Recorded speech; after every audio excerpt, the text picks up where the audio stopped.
بسم اللہ الرحمن الرحیم نحمدہ ونصلی ونسلم علی رسولنا الکریم اما بعد۔ عرض خدمت ہے کہ میری بچی کالج میں پڑھ رہی ہے مگر نقاب کے بدلے میں ماسک استعمال کرتی ہے۔ بار بار بتانے پر بھی وہ اپنی ضد پر ہے۔ گزارش ہے کہ اس کے بارے میں رہنمائی فرمائیں۔ کالج کا ماحول جس قسم کا ہے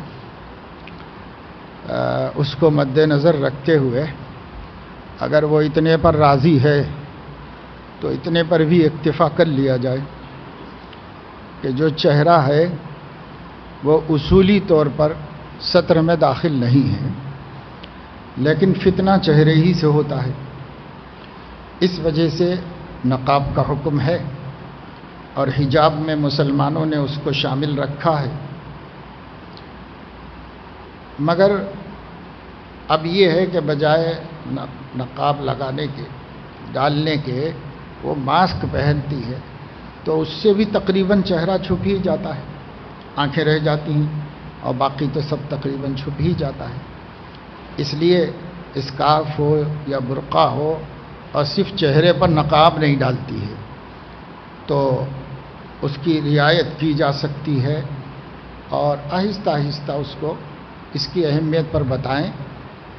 ایسا محسوس ہوتا ہے کہ زمانے سے شرما کے وہ نقاب کے بجائے ایسا کر لینا چاہتی ہے، کیونکہ یہ ماسک ایک زمانے سے چل پڑا ہے، ابھی بھی لوگ احتیاطاً لگا رہے ہیں تو اسی میں شمار ہو جائے اور پردہ بھی ہو جائے۔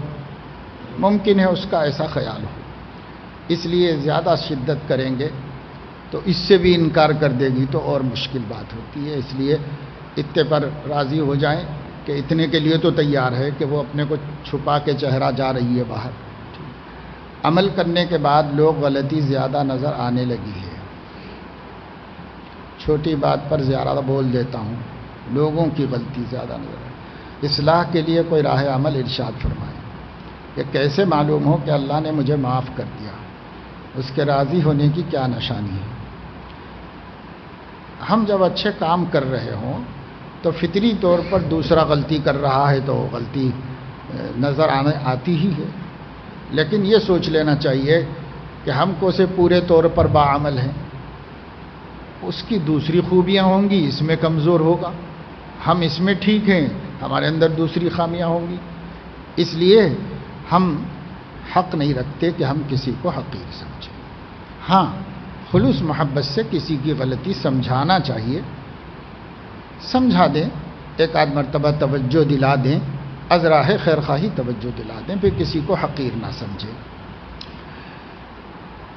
اللہ کے معاف کرنے کی دلیل سب سے بڑی یہ ہے کہ اللہ نے معاف کرنے کا وعدہ فرمایا ہے۔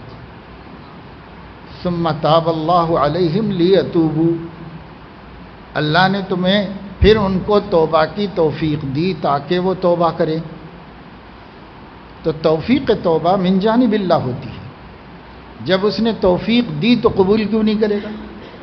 اس لیے ہمارا صدق دل سے توبہ کرنا یہی قبولیت کی علامت ہے کہ یہ توبہ قبول بھی ہو گئی۔ اور ایک حدیث میں ہے کہ اللہ تعالیٰ اس وقت تک بندے کی دعا قبول کرتا ہے جب تک کہ وہ یہ نہ کہے کہ قبول نہیں کیا، تو تذبذب کے ساتھ قبول نہیں کرتا، یقین کے ساتھ قبول کرتا ہے۔ موقنا باللہ، آپ توبہ کریں گے ہی یقین کے ساتھ کہ اللہ مجھے ضرور معاف کرے گا، اس لیے معافی مانگ رہا ہوں اللہ سے، اور وہ شریعت کے قاعدے کے مطابق ہو، بس یہ توبہ مقبول ہے۔ اس میں اب شک کرنا بھی جائز نہیں، شک بھی نہ کرے کہ مقبول نہیں، معاف کر دیا اللہ نے، بس ختم۔ ہاں، اس کا تعلق حقوق العباد سے ہو تو اس لیے میں نے بتایا قاعدے کے مطابق ہو توبہ ہو۔ توبہ قاعدے کے مطابق ہے تو بس قبول ہے، اس میں کوئی شک نہیں۔ راضی ہونے کی کیا نشانی ہے اللہ تعالیٰ کی؟ اللہ تعالیٰ کے راضی ہونے کی نشانی یہی ہے کہ جس چیز سے اللہ راضی ہوتا ہے ہم اس پہ قائم ہوں، اور اللہ کی رضا فرائض کا اہتمام اور گناہوں سے اجتناب پر ہے۔ لہذا یہ کر رہے ہیں ہم تو اللہ راضی ہے، یہ نہیں کر رہے ہیں تو اللہ تعالیٰ ناراض ہے. یہ علامت ہے اس کی. شہوانی خیالات کثرت سے آ رہے ہیں. نظر میں نہیں رہتا، نظر قائد میں نہیں رہتا ہے، دعا فرمائیں. نظر قابو میں نہیں رہتی ہے، دعا فرمائیں نظر کی حفاظت ہو جائے. دعا تو کرتا ہوں، آپ بھی دعا کریں، ہم بھی دعا کرتے ہیں، اللہ تعالیٰ کامیابی نصیب فرمائے. لیکن یہ بات بھی دھیان میں رہے کہ قابو میں کرنا ہماری طاقت میں ہے. قابو میں خود سے ہو جانے کا انتظار مت کرو، خود سے تو کبھی نہیں ہو. خود سے ہونے کا انتظار مت کرو، ہمیں کر لینا ہے قابو میں. اور جب وہ میں کر سکتا ہوں تو کرنا ہی چاہیے. بس عام طور سے یہاں نفس دھوکہ دیتا ہے، اور یہ بات بار بار آتی ہے، اس لیے بار بار بتاتا بھی ہوں تاکہ ہمارا ذہن بن جائے. دعا ضرور کریے، وظیفہ پڑھیے، بزرگوں سے دعا کروائیے، یہ سب معاون اور مددگار ہے. لیکن کام تو کرنے سے ہی ہوگا، بچنا تو آپ کو ہی، اور وہ اپنے ارادے سے ہو جائے گا. نمبر 2، غصہ زیادہ آ رہا ہے. بیوی سے بات بات پر جھگڑے ہو رہے ہیں، غصہ قابو میں نہیں رہتا، بد زبانی بھی ہو جاتی ہے. دعا فرمائیے غصے کا مرض دور ہو جائے، اللہ تعالیٰ اس پر آپ کو قابو نصیب فرما دے اور یہ بیماری دور ہو جائے. دعا تو کرتا ہوں، لیکن یہاں بھی اس کا بھی وہی جواب ہے کہ غصے پر قابو پانا اپنے اختیار میں ہے. اس لیے آپ کچھ اپنا ترتیب بنائیں، ایسی ترتیب بنائیں کہ غصہ بڑھنے نہ پائے. اور اتنا تو طے کر لیں کہ حالت غضب میں کوئی فیصلہ نہیں کروں گا، کیونکہ وہ جائز بھی نہیں. اب فقہا نے صراحت فرمائی ہے کہ حالت غضب میں فیصلہ کرنا حرام ہے. جب حالت غضب میں فیصلہ کرنا حرام ہے تو یہ بھی تو فیصلہ ہی ہے نا کہ بچے کو ماروں یا نہ ماروں، اور بیوی کو ڈانٹوں یا نہ ڈانٹوں. یہ اتنی بڑی غلطی ہے کہ اس پر ڈانٹنا چاہیے، ہاتھ اٹھانا چاہیے، گالی دینا چاہیے کہ نہیں دینا چاہیے. یہ بھی تو فیصلہ ہے نا. یہ فیصلہ غصے میں کرنا جائز نہیں ہے. تو جب آپ حالت غضب میں ہوں تو زبان بند کر لو. زبان بند ہو جائے گی تو بہت سا مسئلہ حل ہو جائے گا. اب بیوی نہیں بند کرتی تو آدھا تو ہو جائے گا جھگڑا. ایک سائڈ کا بند ہو گیا ہے، اب ایک سائڈ کا چل رہا، تو اس کو بکلیتے رہنے دو. آپ خاموشی اختیار کرو، سائڈ میں چلے جاؤ، دوسرے کمرے میں چلے جاؤ. اب اگر وہیں رہیں گے اور جواب کو جواب دیتے رہیں گے اور یہ سوچیں گے کہ بیوی ہو کے خاموش نہیں بیٹھ رہی تو میں شوہر ہو کے کیسا خاموش بیٹھ سکتا ہوں، تو پھر تو یہ مسئلہ ختم ہونے والا نہیں ہے. یہ مسئلہ تو بالآخر نتیجتاً توڑ پر، طلاق پر، علیحدگی پر پہنچ جاتا ہے. اس لیے خاص طور سے بیوی سے جھگڑے سے بہت بچیں، کیونکہ اور جگہ کے جھگڑے کا نقصان چھوٹا ہے، یہ بیوی سے جھگڑے کا نقصان بہت بڑا ہے اور دیر پا ہے. اس واسطے زبان بند رکھنا اور فوری کوئی اقدام نہیں کرنا ایسا. اور رہ گیا بیوی کو درست کرنا، تو وہ بیچاری جس زمانے میں یعنی جھگڑے کا ٹائم نہ ہو اور اچھے میل ملاپ سے رہ رہے ہوں، محبت سے، تب کچھ اچھی باتیں سنا دینا چاہیے اور کہنا چاہیے کہ دیکھو سب اچھا ہے مگر ایسا، اس سے احتیاط کرو، اس سے بہت بڑا نقصان ہے، آپ کا بھی ہے ہمارا بھی ہے، ذرا احتیاط کرنا. جب میں غصے میں رہوں تو آپ بھی تھوڑا احتیاط کرو. میں بھی کوشش کر رہا ہوں کہ میں غصے میں نہ آؤں، لیکن آپ بھی احتیاط کرو. نقصان تو ہم ہی کو بھگتنا پڑے گا، دونوں کو بھگتنا پڑے گا. ایسا کبھی سمجھا لو. اس وقت سمجھانے کا کوئی فائدہ نہیں، بعد میں کسی وقت سمجھا لو. اس بد زبانی ہمارے نبی نہیں کرتے تھے، اس لیے کبھی بھی مت کریے. غصے میں بھی مت کریے، اچھی حالت میں بھی مت کریے. احقر کا مرض یہ ہے کہ ہر نیک کام اور اچھے کام کے پیچھے نیت دنیا والوں کو خوش کرنے کی رہتی ہے. بعد میں اس نیت پر احساس ہوتا ہے، تکلیف ہوتی ہے. ایسا بہت اعمال ضائع ہو رہے ہیں. دنیا والوں کو خوش کرنا کا دل میں خیال آ جانا، یہ تو ایک فطری چیز ہے کہ صاحب کوئی تعریف کر دے یا کوئی پسند کرے، مجھے اچھا آدمی سمجھے، ایسا خیال آ جائے تو خیال کا آ جانا غیر اختیاری ہے. آپ اس خیال کو دل میں رد کر دو کہ بھئی یہ ان خوش ہو کے بھی کیا کریں گا، اللہ خوش ہو جائے تو میرا کام بنے گا، اس کے خوش ہونے سے مجھے کیا ملنے والا ہے، ایسا رد کر لو. پھر اس کے بعد اس خیال سے ہم کو کوئی نقصان نہیں پہنچے گا. خیال ہمارے ہاتھ میں نہیں، آتا رہتا ہے جاتا رہتا ہے. لیکن آپ خیال کو روک کے اس کا قصد کریں گے تو یہ آپ اب عمل ضائع ہوا. لیکن اس خیال کو آپ نے روکا نہیں اور بڑھا دیا آگے اور نیا خیال لے آئے کہ بھائی کسی کو کیا دکھانا ہے، اللہ خوش ہو جائے، بس تو آپ کا عمل ضائع نہیں ہوا، بچ گیا. تو عمل اتنا آسانی سے ضائع نہیں ہوگا. عمل کو بچا لو، تھوڑا سا اس وقت غور کر کے بچاؤ. بعد میں افسوس ہونا، تو بعد میں ایک مرتبہ 2 مرتبہ پچھتاتا ہے انسان. بار بار تھوڑی پچھتاتا، یہی کرتا رہے گا اور یہی پچھتاتا رہے گا، ایسا تھوڑی ہوتا ہے. ایک آدھ مرتبہ کے تجربے کے بعد شروع ہی میں جب یہ خیال آئے تبھی رد کر دو، قصہ ختم. کسی بھی قسم کی پریشانی آنے پر حد سے زیادہ دماغ پر تناؤ پڑتا ہے، بہت پریشان ہوں. توکل کی صفت نہیں ہے. حد سے زیادہ پریشانی سے بچنے کا طریقہ یہ ہے کہ یہ بات ذہن میں بار بار مستحضر رکھو، سوچتے رہو، ہم بندے ہیں، ہم خدا نہیں ہیں کہ جو چاہیں کریں. ہم بندے ہیں، کسی کے غلام ہیں، کسی کے پابند ہیں، اور مرضی تو اسی کی چلنی ہے جو ہمارا آقا ہے، ہمارا مالک ہے، اسی کی چلنی ہے، ہماری نہیں چلنی ہے. اگر وہ ہماری بات مان لیتا ہے تو اس کا کرم ہے، اور اگر نہیں مانتا ہے تو ہمارا حق کچھ نہیں ہے. اس وجہ سے بندے کو صبر کی توفیق اور ہمت ہو جاتی ہے، اور پھر آدمی ٹینشن میں نہیں جاتا. ٹینشن میں وہ جاتا ہے جو یہ سمجھتا ہے کہ جو میں چاہ رہا ہوں یہ میرا حق ہے. اب جب حق نہیں ملتا تو ٹینشن میں جاتا ہے. آپ اس کو پہلے ہی صحیح کیجئے، اعتقاد ہی صحیح کریے. ہم جو اللہ سے مانگنے کا حق رکھتے ہیں یہ اللہ کا فضل ہے، ہمارا حق نہیں ہے. اس لیے ہم اللہ سے مانگ سکتے ہیں، اور اس کا وعدہ ہے کہ وہ آپ کو وہ بھی دے دے گا جو آپ چاہتے ہیں.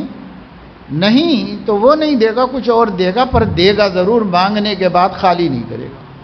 یعنی مایوس نہ ہو اے دل دستے دعا اٹھا کر.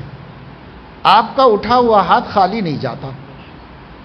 احادیث سے معلوم ہوتا ہے کہ اللہ کو حیا آتی. ان اللہ تعالی حی کریم یستحیی من عبادہ اذا رفع یدیہ ان یردہ صفرا. بڑا کریم ہے، بڑا حیا والا ہے اللہ. بندہ ہاتھ اٹھاتا ہے تو خالی لوٹاتے اللہ کو اچھا نہیں لگتا. حیا آتی ہے اس لیے کچھ ڈال کے ہی لوٹاتا ہے ہاتھ کو. خالی کسی کا ہاتھ نہیں لوٹا اللہ کے سامنے اٹھ کر کے. کسی کا ہاتھ اٹھ کے خالی نہیں لوٹا. ہاں ضروری نہیں ہے کہ ہم جو چاہیں وہ دیں. تو جو بھی دے دے وہ بھی نہ دیتا تو ہمارا کیا حق تھا. لیکن اس کی شان کریمی ہے کہ خالی تو کسی کی دعا نہیں جاتی. یہ اس کی شان کریمی ہے، اور اس سے فائدہ اٹھاؤ، بس ختم. تو جب آدمی اپنا حق سمجھتا ہے تو ٹینشن ہوتا ہے. حق مت سمجھو. اور پھر اگر ہماری کوئی دعا رد ہو گئی، یا ہماری کوئی حاجت پوری نہیں ہوئی، یا ہم کو کوئی بیماری پریشانی آ گئی، یا کوئی کام اچانک کسی قدرتی مجبوری سے خراب ہو گیا وغیرہ، حالات آتے رہتے ہیں. ان حالات میں تقدیر کا ہمارے اوپر حکمراں ہونا اور تقدیر کا ہمارے حق میں خیر ہونا، دونوں باتوں کو ذہن میں رکھو. حضرت خواجہ صاحب رحمۃ اللہ علیہ فرماتے ہیں، بیٹھا ہوں در پہ مطمئن کے یا رب، حاکم بھی تو ہے حکیم بھی ہے.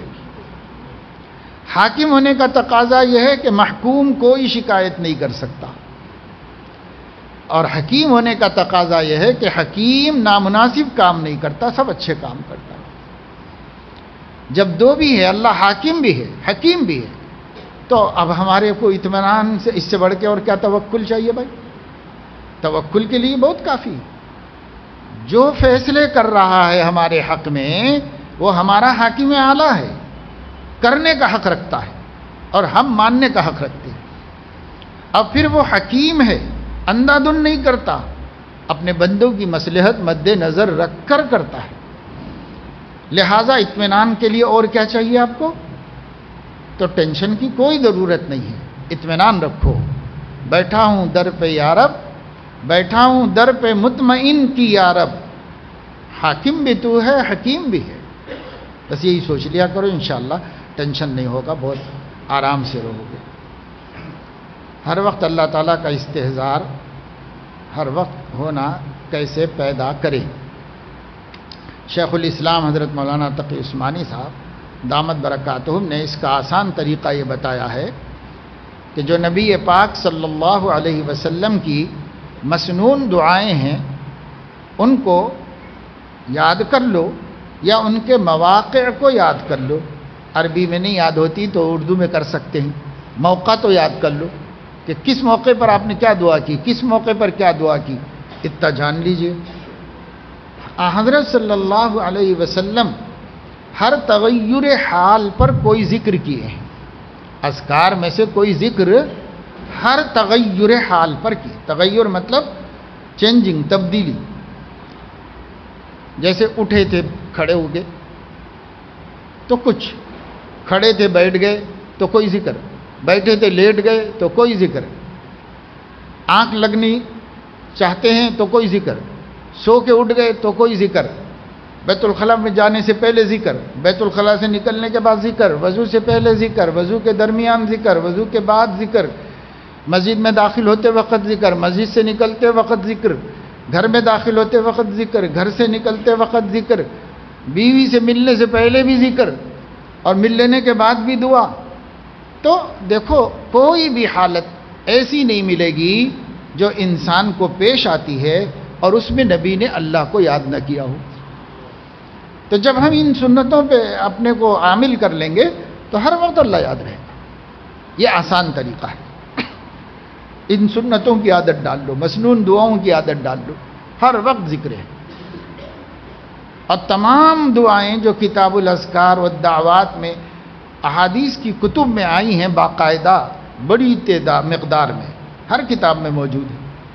کتاب الاذکار والدعوات، ذکر کرنے کا بیان، دعاؤں کا بیان، وہ ساری دعائیں اور اذکار سامنے رکھیں گے تو پتہ چلے گا کہ حضور علیہ السلام کی عبدیت کا یہ مقام تھا کہ ہر کیفیت میں اللہ کے محتاجی کا اظہار کرتے تھے، اور جب وہ کام اپنے مزاج کے مطابق ہو گیا تو اللہ کا شکر ادا کرتے تھے۔ اس لیے کچھ دعائیں حمد پر مبنی ہیں، کچھ دعائیں استعاذے پر اور استعانت پر مبنی، یعنی مدد طلب کر رہے ہیں یا پناہ طلب کر رہے ہیں، یہ دعائیں ہیں۔ اور جب کام ہو جائے تو تحمید ہے، اللہ کا شکر ادا کر رہے ہیں۔ تو چاہے عربی کی وہ دعائیں سب کو یاد آسانی سے نہیں ہوتی، چاہے نہ یاد ہوں، لیکن ان دعاؤں کا مفہوم سمجھ کر یہ موقع پر یہ مانگا آپ نے، یہ موقع پہ یہ مانگا، یہ سب سے آسان ہے میرے خیال میں۔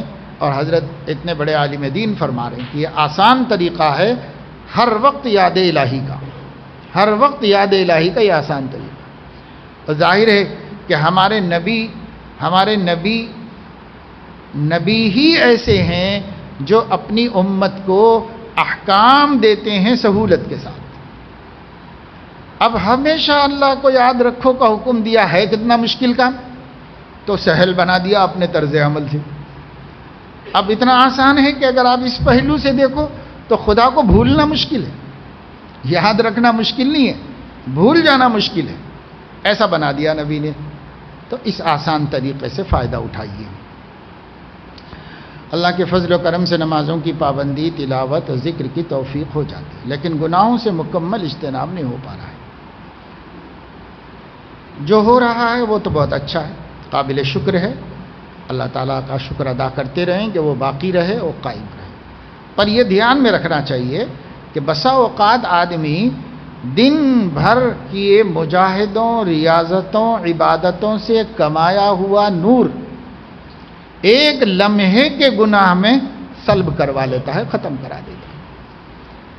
اس لیے نیکیوں پر ثبات تو ضروری ہے، پر اس کے اجر اور اس کے نور کو برباد ہونے سے بچانا بھی ضروری ہے، اور وہ بچانا ہے تو گناہ سے بچنا پڑے گا۔ اس لیے نفس کو سمجھاؤ کہ صاحب تیرے چکر میں نہیں آنے والا ہوں، تو ایک راستے سے ادھر بھی مجاہدہ کرا رہا ہے اور سارے مجاہدے کچھ سونے سے پہلے ختم بھی کرا دے رہا ہے، تو میں ایسی چکر میں آنے والا نہیں ہوں بھائی، میں جو کماؤں گا بچا کے رکھوں گا۔ تو جیسا پیسہ اٹھا کے رکھ رہے ہو، ضائع نہیں کر رہے ہو، سونا چاندی اٹھا کے رکھ رہے ہو، ضائع نہیں کر رہے ہو، بھائی نیکی تو اس سے بھی بڑی دولت ہے نا، اس کی حفاظت کرو، اور اس کی حفاظت ہوتی ہے گناہوں سے بچنے میں، اور گناہ کرتے ہیں تو ڈور کھلا رہ جاتا ہے اور چور چوری کر کے چلے جاتا ہے۔ اس لیے گناہوں سے بچنا بھی بہت ضروری ہے، دونوں جانب توجہ دیجیے، دونوں میں آگے بڑھنے کی کوشش کرو۔ خاص طور پر غصے میں جلدی، بدگمانی، بدنگاہی، بدزبانی جیسے گناہوں کا مریض ہوں، اور وہ چاروں گناہ جو ہے نا مہلک ہے، اس لیے اس سے بطور خاص بچنے کی کوشش کیجیے۔ بدنگاہی، بدزبانی، بدگمانی۔ چوتھی چیز جلد بازی۔ جلد بازی حضور صلی اللہ علیہ وسلم نے فرمایا کہ شیطان کی طرف سے، اس میں نقصان ہی ہوتا ہے، فائدہ کچھ نہیں ہوتا۔ حلم جو ہے وہ اللہ کی پسندیدہ صفت ہے، یعنی غور و فکر کے بعد کوئی کام کرنا۔ اتنا غور و فکر بھی نہیں کہ کام کا ٹائم ہی نکل جائے، بعض لوگ سوچنے میں ہی رہ جاتے ہیں، چانس ہی نکل جاتا ہے ان کا۔ اتنا غور و فکر بھی نہیں، بس تھوڑا سا تأمل اور اس کے بعد کام کرنا۔ تو جلد بازی نقصان دہ ہے۔ تأنی، سوچ سمجھ کے کام کرنا، یہ نبیوں کی صفت، اللہ کی پسندیدہ عادت ہے، اس لیے اس کو اختیار کرو آپ۔ جیسے مشہور واقعہ ہے کہ بحرین کے لوگ آئے تھے حضور علیہ السلام کی خدمت میں، تو ہوا یہ کہ ان کے بادشاہ کا داماد امیر تھا وہ قافلے کا، وہ لے کے آیا تھا سب، تو باہر ایک جگہ پڑاؤ ڈالتے تھے، حضور علیہ السلام نے ایسی جگہ بنا دی تھی مسافر خانے جہاں باہر سے لوگ آ کے پڑاؤ ڈال سکے، وہاں پڑاؤ ڈالا گیا۔ جیسے وہاں رکے تو وہ گھوڑوں پہ سے اترتے بھاگ کے سب مسجد کی طرف چلے گئے، کیونکہ دور سے آئے تھے اور حضور کو دیکھنے ملنے کے جذبے سے آئے تھے۔ جذبات عجیب قوت ہوتے ہیں، اپنی سواریوں سے کودے بھاگے مسجد کو سب۔ اللہ کے نبی بیٹھے ہوئے تھے، السلام علیکم یا رسول اللہ، ملاقات سب کر، وہیں بیٹھ گئے، ایسے ہی میلے کچیلے بکھرے ہوئے، سواریوں کو باندھے بغیر، ان کو گھاس چارہ ڈالے بغیر، سب کود کے بھاگ گئے۔ اب وہ امیر صاحب بیچارے، انہوں نے سارے جانور بنوائے، ان کو چارہ دیا، پانی دیا، تھک کے آئے ہیں جانور، کھا کے سوئیں گے، اس لیے سب ان کو دیا حق ان کا۔ پھر انہوں نے خود غسل کیا، دوسرے کپڑے پہنے صاف ستھرے، اور اس کے بعد آئے، ملاقات کی۔ حضور علیہ السلام لوگوں سے پوچھ رہے تھے بھئی تمہارے امیر کہاں ہیں؟ تو کہا نہیں وہ ابھی نہیں آئے، دیر سے آئے۔ آپ نے پوچھا کہ کیا بات ہے بھئی آپ کہاں رہ گئے تھے؟ لوگ اتنی دیر پہلے آ چکے ہیں سب۔ کہنے لگے کہ یا رسول اللہ ایسا ہوا کہ یہ لوگ تو ایسے ہی آ گئے، سب اپنا کام بھی نہیں کیا، اپنے جانوروں کا کام بھی نہیں کیا، میں نے سب کو چارہ دیا، پانی دیا، باندھا کھوٹوں سے، سامان ایک جگہ رکھا، اور پھر میں میلا کچیلا تھا، بال بکھرے ہوئے تھے، گرد آلود تھا، آپ کی خدمت میں کیسے آ جاتا اس حال میں؟ اس لیے نہایا دھویا صاف ستھرا ہو کر آپ کی خدمت میں حاضر ہوا۔ تو حضور علیہ السلام نے فرمایا کہ تمہارے اندر ایک ایسی صفت ہے جس کو اللہ اور اس کا رسول پسند کرتا ہے، اللہ پسند کرتا ہے، اس کا رسول پڑھتا ہے۔ انہوں نے پوچھا وہ کون سی دو صفتیں ہیں؟ تو فرمایا الحلم والتعنی، جلد بازی اور الحلم، بردباری اور جلد بازی نہ کرنا، یہ دو چیزیں تمہارے اندر اللہ کو اور اس کے نبی کو پسند ہے۔ انہوں نے پوچھا کہ یا رسول اللہ یہ صفتیں اب آپ کی خدمت میں آنے کے بعد پیدا ہوئی یا پہلے سے ہے میرے اندر؟ تو حضور نے فرمایا پہلے سے تمہارے اندر ہے، لیکن جو اچھی چیزیں ہیں کسی کے بھی اندر ہوں اللہ کو تو پسند ہے، چاہے کافر کے اندر کیوں نہ ہو، پسندیدہ ہے۔ بس یہ صفتیں پسندیدہ ہیں اللہ کو۔ تو بھائی ہم مومن ہیں، اللہ کی پسندیدہ صفت سے کیوں دور ہیں؟ یہی سوچیں اور پھر کوشش کر کے اللہ کی پسندیدہ صفت اپنے اندر پیدا کریں، نبی کی پسندیدہ، اللہ کی پسندیدہ صفت، الحلم والاناء، یہ دو چیزیں ہیں، یہ اپنے اندر پیدا کریں۔ اور بدگمانی کے بارے میں حضور علیہ السلام نے فرمایا کہ جو بدگمانی ہے وہ بدترین گناہ ہے، اور بد نگاہی کے نقصانات تو آپ سنتے ہی رہتے ہیں۔ بد زبانی سے سوائے جھگڑوں کے اور فساد کے اور کچھ نہیں ہوتا۔ اس لیے ہمارے حضرت شاہ حکیم کلیم اللہ صاحب دامت برکاتہم اکثر فرماتے ہیں یہی تین باتیں: سب گناہوں سے بچو، خصوصاً بد زبانی سے، بدگمانی سے، بد نگاہی سے، خصوصاً ان سے بچو، کیونکہ یہ بہت عام بھی ہے اور بہت مہلک بھی ہے۔ کوشش سے سب ملے گا انشاءاللہ تعالی۔ میرے لیے دعا کریں کہ میں قرآن اچھی آواز سے پڑھ سکوں اور کثرت سے پڑھوں اور سمجھوں اور عمل کروں۔ دعا تو کرتے ہیں، آپ ایسا کرنا بھی شروع کر دیجیے۔ کثرت سے پڑھنا آپ کے ہی ہاتھ میں ہے، ٹائم ٹیبل ایسا بنائیے کہ ضروری کاموں سے فراغت کے بعد جتنا کثرت سے پڑھیں۔ قرآن بڑی نعمت ہے۔ ہمارے ایک دوست گھر میں بور ڈال رہے ہیں، دعا فرمائیں کہ پانی جلد سے جلد نکل آئے، اللہ پاک آسانی سے، سہولت سے ٹھنڈا میٹھا پانی عطا فرما دے۔ معمولات یومیہ بعد فجر بجائے قبل الفجر کر سکتے ہیں، جو اپنی سہولت کا ٹائم ہے اس میں کر دیجیے۔ میری طبیعت خراب چل رہی ہے، دعا کریں اللہ تعالیٰ شفاء کاملہ عاجلہ مستمرہ نصیب فرمائے۔ آخر یہ سوچتا ہے کہ ایک بات میں تذبذب ہی نہیں ہے اور وہ کام جائز بھی ہے، تو اب شیخ سے پوچھنے کی کیا ضرورت ہے؟ کیا یہ خیال درست ہے؟ کوئی کام ہے وہ جائز بھی ہے اور آپ کو تذبذب بھی نہیں ہے، تو اب پوچھنے کی کیا ضرورت ہے؟ تو آپ سے کہا ہی کس نے کہ ہر بات پوچھو؟ ہر بات پوچھنے کے لیے کس نے کہا؟ وہ پوچھو جس میں آپ کو تذبذب ہے، اور وہ پوچھو جس کا گناہ ہونا ثابت ہے اور اس میں ابتلا ہے، اس کو پوچھو۔ باقی سب جو اچھا ہے کرتے رہو اچھے کو، اس میں پوچھنے کا کیا ہے؟ کھٹک جہاں ہوتی ہے وہاں بڑے سے رہنمائی دیتے۔ اور ایک بات ہے کہ جس بات کے پوچھنے سے اندیشہ ہو کہ جو بات کا حضرت حکم دیں گے حق عمل نہیں کر سکے گا، لہذا پوچھ کر نافرمانی میں مبتلا کیوں ہوں؟ اور وہ کام حقر کرنے جا رہا ہے، ناجائز نہیں ہے، کیا یہ درست ہے؟ کام ناجائز نہیں ہوتا، بسا اوقات اپنے لیے مفید بھی نہیں ہوتا، تو اس کے لیے پوچھ لینا ہی چاہیے آدمی۔ فرائض اور واجبات اور سنتوں کے ادا کرنے میں تو کیا پوچھنا ہے؟ وہ تو اللہ رسول کا حکم ہے، وہ تو شیخ منع کرے گا بھی تو نہیں کرنا ہے۔ اب جو اس کے آگے کی چیزیں ہیں بسا اوقات جائز ہونے کے باوجود مفید بھی ہو سکتی ہے، مضر بھی ہو سکتی ہے، اور ایک شخص کے لیے مفید ہو سکتی ہے، ایک شخص کے لیے مضر ہو سکتی ہے، اس کے اپنے احوال کی روشنی۔ چونکہ شیخ کے سامنے آپ کی صورتحال ہے، آپ زیر تربیت ہیں، اس لیے آپ کو پوچھ لینا چاہیے۔ رہ گیا نفس کا یہ کہنا کہ پوچھ کر میں عمل نہیں کروں گا تو نافرمانی ہوگی، تو نافرمانی سے بچنے کے لیے پوچھا ہی نہ جائے۔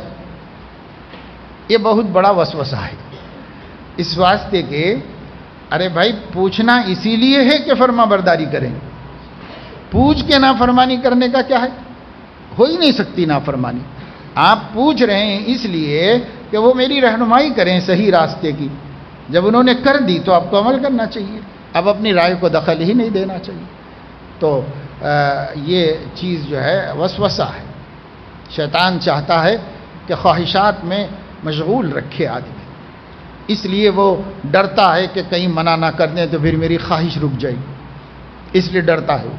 تو اس وجہ سے کہیں منع نہ کر دیں تو ظاہر ہے کہ آپ کو جو ڈاؤٹ ہے تو وہ ڈاؤٹ اسی بنیاد پر ہے کہ آپ بھی سمجھتے ہیں کہ میرے حق میں مضر بھی ہو سکتا ہے، آپ بھی سمجھتے ہیں، تبھی یہ مسئلہ ہے کہ اگر منع کر دیں تو میں نافرمانی کروں گا. تو اس کا مطلب یہ ہے کہ پوچھنے سے پہلے طے ہے کہ ماننا نہیں ہے. یہ پہلے طے ہے کہ ماننا تو نہیں ہے مجھے، ہاں میرے حق میں آ جائے تو مان لوں گا اور میرے حق میں نہ آئے تو نہیں مانوں گا. یہ پہلے ہی طے کیا ہوا ہے. تو اس پوچھنے کا کیا فائدہ ہے، اس رہنمائی کا کیا فائدہ ہے؟ کاروبار ہیں، اس میں جس بندے سے میرے معاملات تھے اس کو حسب معمول اخر ایک بڑی رقم اس کے حوالے کیا، مگر وہ بندہ لے کر غائب ہو گیا. اب مجھے کیا کرنا چاہیے؟ تو اس کو ڈھونڈ کے لانا چاہیے، اور کیا کرنا چاہیے؟ مجھے اتنا غصہ آ رہا ہے کہ ملنے پر اس کے ہاتھ کاٹ دوں، کیونکہ اسلام میں چوری پر ہاتھ کاٹ دینے کا حکم ہے. لیکن سب چوری ثابت ہوگی تب نہ، اور پھر ہاتھ بھی کون کاٹے گا؟ امیر المومنین کاٹے گا. حدود کا نفاذ امیر المومنین کرتا ہے، ہر کوئی شخص نہیں کرتا. حدود کا نفاذ جو چاہے کر لے، نہیں. حدود غیر مسلم کنٹری میں عفو ہے، کیونکہ حد نافذ کرنے کی کچھ بنیادیں ہیں، وہ بنیادوں کا تعلق امیر المومنین سے ہے، قاضی اسلام سے ہے. وہی نہیں ہوں گے تو حد کون جاری کرے گا؟ حد کوئی نہیں جاری کر سکتا، حد قاضی اسلام جاری کرے گا. اس ملک میں قاضی اسلام کہاں ہے؟ اس ملک میں قاضی اسلام نہیں. اور وہ جو دارالقضاء ہوتے ہیں اس کا قاضی بھی قاضی اسلام نہیں ہوتا ہے. وہ صرف فیملی پرابلمز کو ختم کرنے کے لیے ایک صلح کمیٹی ہے، وہ شرعی قاضی نہیں ہے، صلح کمیٹی ہے. وہ اس کا امیر ہے. اس کو قاضی کہنے پر ابھی تک مسئلہ ہندوستان میں مختلف ہی ہے کہ اس کو قاضی کہنا اور اس کو دارالقضاء کہنا شرعاً درست ہے یا نہیں ہے. یہ ابھی تک اختلافی مسئلہ ہے. جب امارت شرعیہ نے دارالقضاء قائم کیا تو جمعیت علماء نے اختلاف کر کے محکمہ شرعیہ نام رکھا اس، کیونکہ قاضی تو کچھ حقوق رکھتا ہے وہ ہم دے نہیں سکتے ملک میں. اس ملک میں اس کو وہ حقوق مل نہیں سکتے. اس لیے ابھی بھی ایک میٹنگ میں بات آئی تھی کہ صاحب جگہ جگہ دارالقضاء اصلاح معاشرہ کے ضمن میں قائم کی جائے. بڑے بڑے اکابر علماء بیٹھے ہوئے تھے. پھر کسی عالم نے وہاں پر بھی ایک چٹھی دی کہ کیا دارالقضاء کا وہ اختلاف ختم ہو چکا ہے اور دیوبند اتفاق کر چکا ہے؟ تو پھر بتایا گیا کہ صاحب ابھی تک ہم اتفاق نہیں کر چکے ہیں، لیکن عرفاً بولا جا رہا ہے. بس عرفاً اس کو دارالقضاء بولا جا رہا ہے. تو خیر وہ ایک علمی مسئلہ ہے. میں آپ کو صرف یہ چاہ رہا ہوں کہ فیصلہ کون کرے گا؟ جب قاضی اسلام نہیں ہے تو فیصلہ نہیں ہوگا. اور جو دارالقضاؤں میں اور محاکم شرعیہ میں بٹھا کے بات چیت کر کے کچھ طے کیا جاتا ہے، یہ جو طے کر کے لکھائی پڑھائی ہوتی ہے صلح نامہ ہے. فریقین کو راضی کر کے فساد سے بچا لینا، فریقین کو راضی کر کے کسی نقصان میں پڑنے سے روک لینا، یہ صلح نامہ ہے. صلح نامہ کے علاوہ اس کی کوئی شرعی قانونی حیثیت نہیں ہوتی. یہ صلح نامہ ہے. تو یہ ہاتھ واتھ کاٹ دینے کی بات تو صرف جذبات ہیں. آپ کو تکلیف ہوئی ہے، آپ کا پیسہ لے کر بھاگ گیا ہے تو تکلیف ہوئی ہے، جذبات ہے. اگر آپ کاٹ بھی دیں گے تو پھر آپ کو بھی جیل جانا پڑے گا. تو یہ معاملہ اللہ کے حوالے کرو. وکیل سے مشورہ کرنا ہے تو کرو، قانون دانوں سے پوچھو، سرکار سے مدد لی جا سکتی ہے تو مدد لو. یہ سارے کام کر کے عام مجرم تک پہنچ کر اپنا حق وصول کر سکتے ہیں. یہ کام آپ کر سکتے ہیں. شیخ جی اکثر ایسے وسوسے آتے ہیں کہ ازدواجی زندگی میں گھر میں کبھی بہت بحث ہو جاتی ہے، تو اس وقت بحث میں منہ سے کوئی لفظ یا جملہ ایسا نکل جاتا ہے جس سے نکاح ٹوٹ جانے کا اندیشہ ہو جاتا ہے. شاید کوئی بات نکل گئی ہو، شاید ایسا کہا ہو، مگر اچھی طرح یاد ہے کہ کوئی صریح لفظ نہیں نکلا. الحمدللہ بہت قابو میں رہتا ہوں. اور ایک بات بار بار کہتا رہتا ہوں کہ بار بار بحث نہیں کرنا چاہتا، اگر تو آرام سے رہنا چاہتی ہے تو میں بھی آرام سے رہنا چاہتا ہوں، کچھ فکر کرو کہ آپ اور میں دونوں آرام سے رہیں، روزانہ یہ بحث لڑائی نہ ہو، ایسا کہنا کیا کبیرہ گناہ ہے، صبر نہیں کر پا رہا ہوں۔ اس میں تو کوئی ایسی بات نہیں ہے، آپ جو ہیں جو بولتے ہیں وہ اصلاح حال کے لیے بول رہے ہیں، سمجھانے کے لیے بول رہے ہیں۔ تو طلاق جو ہے وہ صریح الفاظ سے ہوتی ہے، اور کنایات میں نیت کو پوچھا جاتا ہے کہ آپ کی نیت کیا تھی، یہ پوچھ کر قاضی مفتی فیصلہ کرتا ہے۔ کنایات میں نیت کا اعتبار ہے، اور جو صریح الفاظ ہیں اس میں نیت ویت کچھ بھی نہیں، الفاظ ہی کا اعتبار ہے۔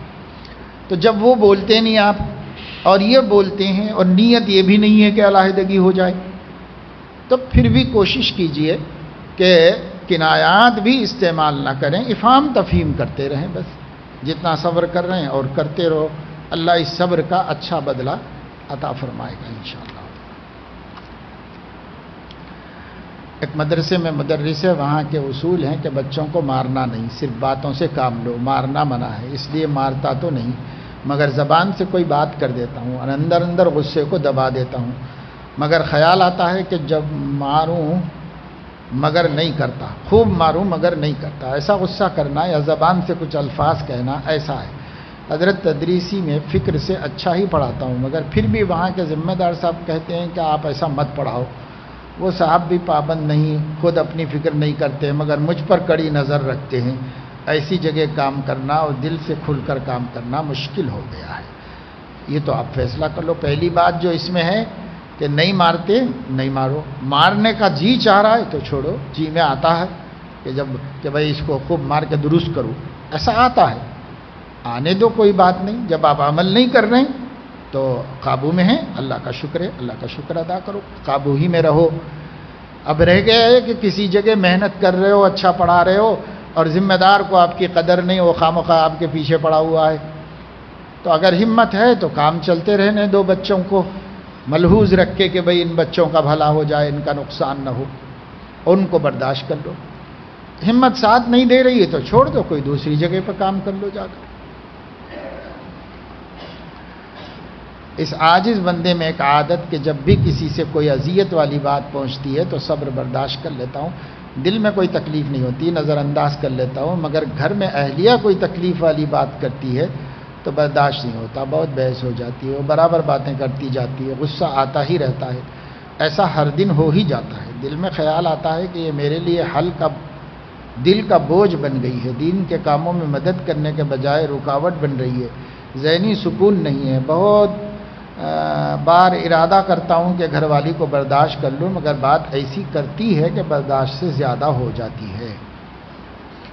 ٹھیک، ایسے وقت یہی سوچ لیجئے کہ جب غیروں کو برداشت کر لے رہا ہوں تو یہ تو میری جیون ساتھی ہے، جو ہے لائف پارٹنر ہے، اور میرے بچوں کی ماں ہے، یہی سب سوچ لو، اور سوچ کر یہ طے کرو کہ اس کو برداشت کرنا زیادہ ثواب کی بات ہے دوسروں کے مقابلے میں، اس کو برداشت کر لو، اور اپنے بڑوں کے واقعات سامنے رکھ لو، اس سے حوصلہ ملے گا، ہمت ملے گی۔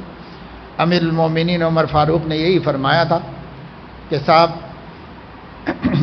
جیسی بھی ہے، بہرحال ہماری بیوی ذرا سخت مزاج ہے اور سخت بولتی ہے، مگر یہ ہے کہ میرے بچوں کی ماں ہے، ان کی پرورش کرتی ہے، ان کی دیکھ بھال کرتی ہے، یہ کتنا بڑا احسان ہے میرے اوپر، اس لیے میں ایک کمی کو برداشت کر لیتا ہوں ایک خوبی کو دیکھ کر۔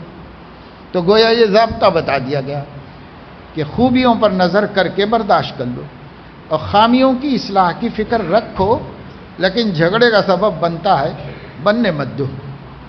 اور یہ جو روز روز کے قصہ آپ کہہ رہے ہیں تو ذرا کبھی سنجیدگی سے غور کر لو، ٹھنڈے دل سے، کہ کس موقع سے شروع ہوتی ہے یہ بات، ان اسباب کو ختم کرنے کی فکر کرو، ان اسباب کو، کیونکہ روز روز تو نہیں ہوتا، کبھی کبھار تو ہوتا ہی ہے، ہر گھر میں کچھ نہ کچھ جھگڑا، لیکن روز روز جو ہو رہا ہے تو کوئی جو ہے ریگولر چیزیں ہیں جو سبب بنتی ہیں، تو اس کو اوپر غور کر کے آپ اس کو ختم کر دیجیے۔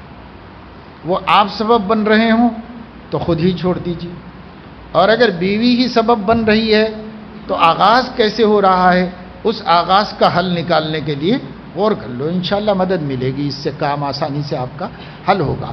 بس اوقات یہ ہوتا ہے کہ بات چھوٹی سی ہوتی ہے لیکن دونوں کی طبیعت میں حدت ہوتی ہے، اس لیے وہ چھوٹی بات کو دونوں مل کے بڑی کر لیتے ہیں۔ اس واسطے اسباب پر غور کرو۔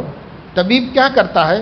پھوڑے پھنسی کو نہیں دیکھتا، خون خراب ہو گیا ہے تو خون کو جو ہے درست کرو، یہ دیکھتا ہے۔ اسی طرح ہم کو بھی جو برے احوال گھر میں پیدا ہو رہے ہیں تکلیف دہ، ان کی لم اور ان کی حقیقت تک پہنچو، اور جہاں جڑ ہے نا وہ جڑ کو کاٹو، پھر انشاءاللہ ایسے کام یا تو کم ہو جائیں گے یا پھر انشاءاللہ ختم بھی ہو جائیں گے۔ تو اس لیے حکمت عملی سے ایسا کر لیجیے۔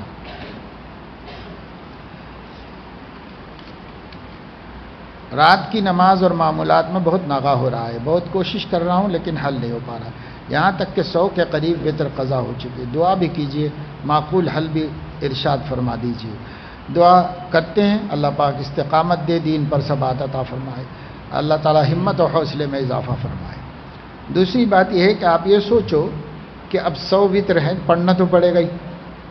اگر روز پڑھ لیتے تو وہ بوجھ تو نہیں ہوتا جس سے بچنے کے لیے آپ نے چھوڑ دیا ہے کہ صاحب ذرا آرام کر لیں گے، ذرا تھکا ہوا ہوں اس لیے چھوڑ دیا ہوگا، یا بعد میں پڑھ لوں گا اور صبح سے پہلے نہیں پڑھ پائے ہوں گے آپ، اس طرح قضا ہوتے چلے گئے۔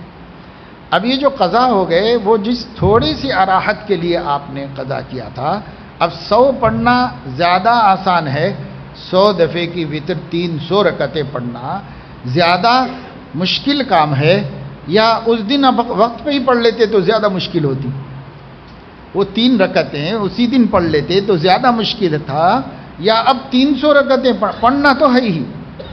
امام ابو حنیفہ رحمۃ اللہ علیہ فرماتے ہیں مدت العمر میں اس کی ادائیگی لازم ہے، پڑھنا ہی ہے واجب نماز، تو جب پڑھنا ہی ہے تو وقت پہ پڑھ لیں، وقت پہ پڑھ لینے میں 2 3 5 منٹ اور بڑھ جائیں گے آپ کے۔ جب آپ نے عشاء پڑھ لی ہے 10 منٹ لگے، وتر بھی پڑھ لیں گے تو 5 منٹ اور بڑھیں گے، 3 منٹ بڑھیں گے، کیا بڑھے گا اس میں؟ تو یہ 3 منٹ کی زحمت سے بچ کر کیا کمال کیا کہ 300 رکعتوں کی ذمہ داری سر پہ آ گئی، تو کون سا کمال ہوا یہ؟ اور نفس کو کیا راحت ملی، کیا سکون ملا؟ کون سا کام خراب ہو جاتا تھا اگر آپ پڑھ لیتے تھے؟ تو کچھ بھی تو نہیں، تو نہ کوئی فائدہ ہوا نہ کسی نقصان سے بچے۔ البتہ سر پہ ذمہ داری بڑھ رہی، کبھی تو کریں گے، جس دن آپ کو احساس ہوگا کہ مجھے اب اللہ کے سامنے یہ لے کے نہیں جانا ہے، کرنا ہی تو پڑے گا، اور نہیں کریں گے تو لے کے جائیں گے، جواب دینا پڑے گا اللہ کے پاس۔ اس لیے بھائی وقت پہ کر لو، وقت پہ کرنا آسان ہے، کام وقت پہ کر لینا چاہیے۔ مستری کا کام کرتا ہوں، نماز کام کے دوران پڑھنا مشکل ہو رہا ہے، میرے والدین بھی نماز میں بہت سستی کرتے ہیں، میں ان کے لیے کیا کر سکتا ہوں؟ آپ خود تو پابند بن جاؤ اور ان کو نصیحت کرتے رہو، یاد دہانی کرتے رہو کہ پڑھنا ہی پڑتا ہے، ابا پڑھنا پڑے گا، پڑھیے، اب نہیں کل، بہرحال اللہ کا دین ہے، اللہ نے فرض کی ہے ہمارے اوپر، اللہ ہم کو صحت دیا ہے، سلامتی دیا ہے، ایسے ویسے سمجھاتے رہو، اور موقع دیکھ کے سمجھاؤ، جب وہ تھکے ہوئے ہوں، سننے کے موڈ میں نہ ہو تب نہ بولو، موقع مناسب دیکھ کے ان کو بولتے رہو، ایک بات۔ دوسری بات یہ ہے کہ آپ کا اپنا مسئلہ تو اپنے ہاتھ میں ہے، اس لیے پابندی کرو۔ بہت سے مزدور ایسے ہیں جو کام میں خیانت نہیں کرتے، کام چور نہیں ہیں، لیکن نماز پڑھتے ہیں، تو ان کا مالک بھی کہتا ہے کہ نماز پڑھ لو آپ، تو نماز پڑھنے کی مدد کرتے ہیں، غیر مسلم تک مدد کرتے ہیں۔ ہمارے ایک دوست تھے مولانا صاحب، گاڑی چلاتے تھے، ان کا ذریعہ معاش گاڑی کار تھی، کرائے پہ چلاتے تھے، خود ہی ڈرائیونگ کرتے تھے، ابھی بھی حیات ہیں، بہت ضعیف ہو گئے۔ تو وہ بتاتے تھے کہ اکثر مجھے انگیج کرنا، آج کل تو سب کے پاس گاڑی آ گئی ہے، اس زمانے میں گاڑیاں سب کے پاس نہیں تھیں، تو اکثر مجھے انگیج کرتے تھے، ہفتے کے 7 دن تقریباً۔ کچھ مارواڑی تھے جن کے بڑے بڑے کاروبار تھے، زمینوں کے کاروبار تھے ان لوگوں، وہ مجھے پہلے ہی لکھا دیتے تھے، فلاں تاریخ فلاں تاریخ فلاں تاریخ آپ کو چلنا ہے، تو زیادہ تر غیر مسلموں کو ہی لے کے جاتا تھا، اور یہ لوگ جانتے تھے کہ میں نماز نہیں چھوڑتا، ان کو معلوم تھا۔ تو ہمیشہ ان لوگوں کا میرے ساتھ رویہ ایسا رہا کہ جب نماز کا ٹائم ہوتا اس وقت کہتے تھے کہ مولانا صاحب ذرا کسی ڈھابے وابے پہ روک دیجئے، ہم لوگ چائے وائے پی لیں گے، آپ اپنی نماز کر لیجیے۔ تو وہ خود رکواتے تھے، وہ خود رکوا کے نماز پڑھنے کا موقع دیتے تھے۔ کیوں؟ آدمی وفادار تھا، دیانتدار تھا، محنتی تھا، کہنا مانتا تھا، ساتھ دیتا تھا۔ تو ایسا آدمی کی کس کو ضرورت نہیں ہے؟ ایسے آدمی کی سب کو ضرورت ہے۔ اب اس آدمی میں ایک چیز ان کو لگ رہی کہ صاحب یہ تھوڑا سا اپنی بندگی عبادت میں ناغہ بھی نہیں کرتا، تو وہ بھی تو سمجھتے ہیں نا کہ ایک اچھا کام ہے، کرتا ہے تو کر لینے دو، ہمارے کام میں کمی نہیں کرتا۔ تو اس وجہ سے ہم اپنا معمول ایسا بنائیں۔ ماشاءاللہ بہت سے نوجوان بھی کاریگر ایسے ہیں، نماز کبھی نہیں چھوڑتے، نہیں۔ ایسے بچے ہیں، الیکٹریشین ہیں، اور برسوں سے دیکھ رہا ہوں میں، بڑے بڑے کام لیتے ہیں، بڑی بڑی بلڈنگیں لیتے ہیں، کام کرتے ہیں، مگر نماز نہیں چھوٹتی۔ یہی نہیں، بنا جماعت بھی نہیں پڑھتے، مسجد جا کے جماعت سے ہی پڑھتے، اور کام زیادہ تر غیر مسلموں کے بڑے بڑے کنٹریکٹر بلڈرز کے پاس کام کرتے ہیں۔ کیوں؟ اچھا کرتے ہیں، وقت پہ کر کے دیتے ہیں۔ اب بیچ میں نماز کے لیے جاتے ہیں، ظہر پڑھنا ہے تو فوراً کپڑے بدل کے موٹر سائیکل اسٹارٹ کر کے جو بھی قریب میں مسجد ہے وہاں جا کے جماعت سے ہی پڑھ کے آتے ہیں، پھر کام کرتے ہیں۔ کام میں دیر ہو جاتی ہے، 5 بجے ختم کرنا ہے، 7 بجے تک کرتے ہیں، آج کا پورا کر کے دیتے ہیں، اس میں کوئی کمی نہیں کرتے۔ تو وہ لوگ بولتے ہیں کہ صاحب اور بھی کچھ نمازیں پڑھنا ہے تو پڑھ لو، مگر کام ہمارا کر دو۔ تو نماز سے تمہارا ہمارا کیا جھگڑا ہے؟ تو اس کی اپنا مزاج بنانا چاہیے۔ تو مزدور بھی انشاءاللہ نماز پڑھ سکتا ہے، مستری بھی پڑھ سکتا ہے۔ کھانے کے لیے تو اتریں گے آپ، جب اتریں گے ٹفن کھولیں گے، کھانا کھائیں گے، تو اس میں آپ نماز بھی شامل کر لیجئے کہ جلدی سے وضو بنانا ہے، نماز پڑھ لینا ہے، اور نماز پڑھ کے آپ کھانا کھا لو، کھانے کا ٹائم کم کر لو۔ بعض مزدور لیٹ جاتے ہیں دوپہر میں تھوڑا سا، اللہ کے خاطر نہ لیٹو، نماز پڑھ لو، اتنے وقت میں کام پہ چڑھ جاؤ۔ آپ چاہیں گے تو سب آسانیاں ہوں گی، انشاءاللہ کرو، کوشش کرو۔ بہرحال آگے پیچھے ہو جائے، جماعت بھی چھوٹ جائے، تب بھی قضا مت کرو۔ اللہ جانتا ہے کہ بندہ کسب حلال کے لیے محنت کر رہا ہے، درگزر کر دے گا، اللہ تعالیٰ معاف کرے گا، مگر قضا مت کرو، قضا مت ہونے دو، ٹائم کے اندر پڑھ لو نماز۔ ایسے سوال یہ تھا کہ نیک صحبت اختیار کرنے کے لیے کسی سے دوستی کس حد تک کرنی چاہیے؟ اپنے خاص دوست کو راز کی بات کہاں تک بتا سکتے ہیں؟ اپنے گھر کی اور اپنے رات کی اور اپنی ذات کی باتیں بتانے کی ضرورت نہیں کسی کو۔ رازدار ہوتا ہے اگر کوئی امانت کی بات ہو، کسی چیز کا اس کے پاس، کسی اور کے پاس بھی علم رہنا ضروری ہو، تو جس پر آپ کو زیادہ اعتماد ہے اس دوست کو بتاتے ہی ہیں لوگ، ان کے پاس معلومات رہتی ہی ہیں، بعد میں کام آتی۔ بس اوقات مرنے کے بعد وہ دوست شہادت دیتا ہے، گواہی دیتا ہے، اس طرح بچے محروم ہونے سے بچ جاتے ہیں، ایسا ہوتا ہے۔ اب یہ ہے کہ کس کو دوست بنانا چاہیے وہ آپ طے کریے، اور دوست آپ کا بھروسہ مند ہے یا نہیں ہے وہ بھی آپ تجربے سے طے کر لیجئے، اس کا کوئی ضابطہ تو نہیں ہوتا کہ قاعدہ ضابطہ بتایا جائے۔ تنہائی کی صورت میں کس طرح تعلق مع اللہ کو مضبوط کیا جائے؟ بس تنہائی میں گناہ سے بچنا اللہ کے تعلق کو بڑھانے کا سبب ہے، تنہائی میں بھی گناہوں سے بچا جائے۔ ایک کیفیت ایسی ہوتی ہے کہ ہمیشہ اپنے کو تنہا محسوس کرتا ہوں، چاہے آس پاس کتنے بھی لوگ ہوں، اس کا کیا علاج ہے؟ یہ تو ایک فیلنگ ہے، آدمی کی نفسیاتی کمزوری ہے، اس سے حرج بھی کیا ہے؟ کوئی حرج کی بات نہیں۔ احقر نمازوں کی پابندی کر رہا تھا لیکن 1 مہینے سے فجر کی نماز نہیں ہو رہی، قضا کرنا پڑا۔ اس کے علاوہ ہمارے گھر والے بھی نماز کی پابندی نہیں کر رہے۔ احقر کی ظہر کی نماز بھی کالج میں رہنے کی وجہ سے نہیں ہو رہی ہے، لہذا پابندی کیسے کی جائے؟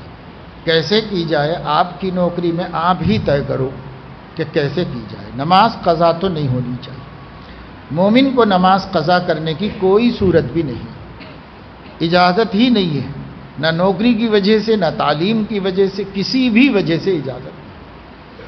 نماز تو پڑھنی ہوگی، نماز پڑھنی پڑے گی۔ اب یہ دیکھ لینا ہے کہ بھائی تدبیر کیا کروں، طریقہ کیا نکالوں، تو نکالو، سوچ سمجھ کے کوئی طریقہ نکالو۔ آپ کی نوکری کا صحیح سچویشن آپ ہی زیادہ سمجھ سکتے ہیں، اس کے اعتبار سے نکالو۔ اور وہ جو فجر چھوڑ رہے ہیں وہ تو بھائی جان بوجھ کے ہی چھوڑ رہے ہیں، اس میں تو منہ دکھانے کو اتنا بھی نہیں ہے بولنے کے واسطے کہ بھائی وہ کمپنی والا اجازت نہیں دیا تھا اور فلاں تھا، وہ بولنے کو بھی نہیں ہے اس میں، یہ تو اپنے آپ چھوڑ رہے ہیں، تو اس کا تو کوئی جواب بھی اللہ کو نہیں دے سکتے۔ تو اس واسطے بھائی نماز ہمت کرو، وقت پہ اٹھو، گھر والوں کو جگا دو، پڑھ لیں ٹھیک ہے، نہیں پڑھ لیں جواب تو ان کو دینا ہے اللہ کو، وہ عاقل بالغ ہیں۔ باقی ہم عذرا ہے خیر خواہی، بولنا مت چھوڑو، بولتے رہو حکمت سے، وقتاً فوقتاً یاد دہانی کرتے رہو۔ پھر بعد میں نہیں اٹھ رہی ہے، ضدی ہے تو چھوڑ دو، اور بعد میں جب اس کو دن میں بولو کہ دیکھو بھائی اگر آپ اٹھ جاتے تو نماز وقت پہ ہو جاتی، دیکھو نماز قضا ہو گئی، کیا ملا، اللہ ناراض ہو جائے گا، دن بھر بے برکتی رہے گی، یہ رہے گی، بعد میں سمجھا دو اس کو، اور ہو سکتا ہے آہستہ آہستہ پھر وہ ہمت کرے اور ہمت کرنے لگے۔ مگر یہ اس کا معاملہ ہے، اپنا معاملہ اس میں تو کوئی جواز نہیں ہے، کوئی گنجائش نہیں کہ بھائی ہم چھوڑ دیں۔ اب کئی دن سے، ایک مہینے سے کیسے چھوٹ جاتی ہے بھائی، ایک آدھ مرتبہ چھوٹ گئی تو اتنی ندامت ہو جانی چاہیے کہ پھر دوسرے دن اٹھ جانا چاہیے گھبرا کے آدمی کو، اور اٹھ کر فوراً پڑھ لینا چاہیے۔ بہت سے ایسے لوگ بھی ہیں، ایک آدھ مرتبہ غلطی ہوتی ہے تو اتنا احساس ہوتا ہے کہ پھر اگلے دن سے نہیں ہوتی ان لوگوں کی غلطی، تو ایسا اپنا کرنا چاہیے، فکر کرو گے۔ یہ سب چیزیں ہمت سے جڑی ہوئی ہیں، جتنا ہمت کرو گے انشاءاللہ مدد ہوگی اللہ کی۔ میں صحابہ والے ایمان کی سطح تک پہنچنا چاہتا ہوں، کیا یہ ممکن ہے؟ کیفیات تو سب کو حاصل نہیں ہوتی۔ جنہوں نے نبی کو دیکھ کر، قرآن کے اترتا ہوا دیکھ کر، جبرائیل کے آنے کے مناظر کو دیکھ کر جن کا ایمان بنا ہے، بعد والے وہ ایمان کیسے بنا سکتے ہیں؟ لیکن اتنی ہی چیزوں پر ایمان لاتے ہیں ہم بھی جتنی چیزوں پر صحابہ نے ایمان لایا ہے۔ یعنی یہ جو حضرت امام ابو حنیفہ رحمۃ اللہ علیہ کا ایک قول ہے جسے لوگوں نے غلط سمجھ کے بڑی مخالفت بھی کی ہے بعد دوسرے مسلک والوں نے، کہ امام صاحب نے فرمایا کہ ایمانی کا ایمان جبرائیل، میرا ایمان جبرائیل کے ایمان کی طرح ہے، ان کا بھی وہی ایمان ہے، میرا بھی وہی ایمان ہے، دونوں کے ایمان میں کوئی فرق نہیں۔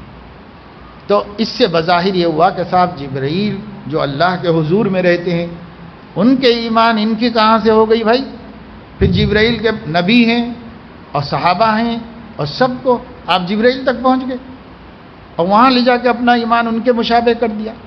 اس کو لے کے لوگوں نے بہت کچھ اچھالا، لیکن حقیقت یہ ہے کہ ان کے شاگرد امام ابو یوسف رحمۃ اللہ علیہ نے اپنے استاذ کے اس جملے کی تشریح کی، اس سے حقیقت سمجھ میں آ گئی۔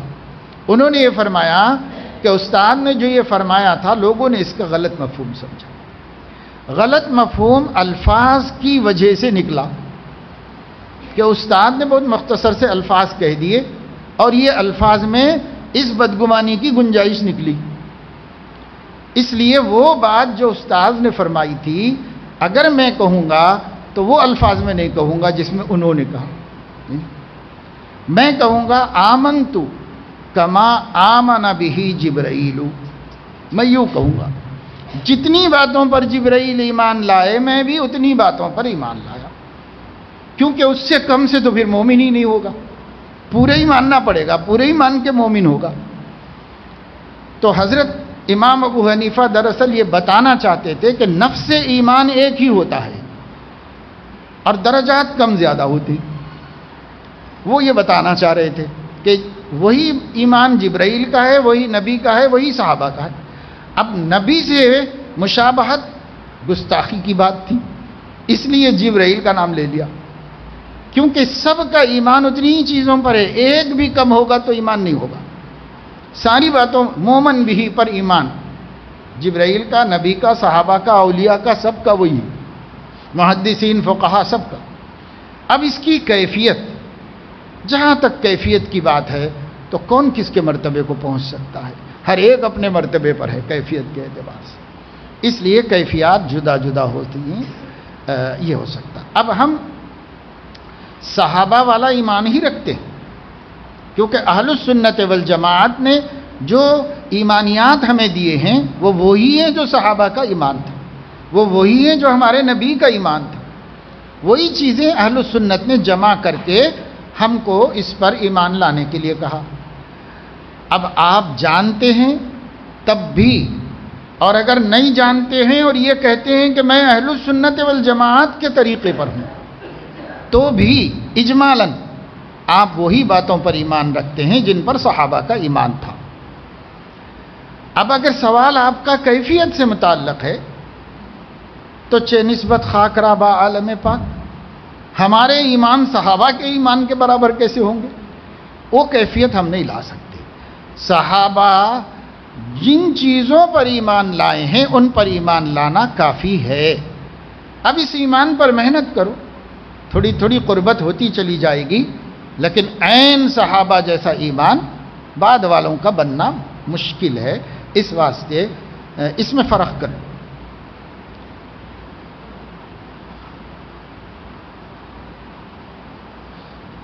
میرے اور تمام سالکین کے لیے استقامت اور اخلاص کی دعا کی گزارش۔ حق تعالی شانہ سب کو اپنا مخلص بندہ بنائے اور آخری سانس تک دین پر ثابت قدمی نصیب فرمائے۔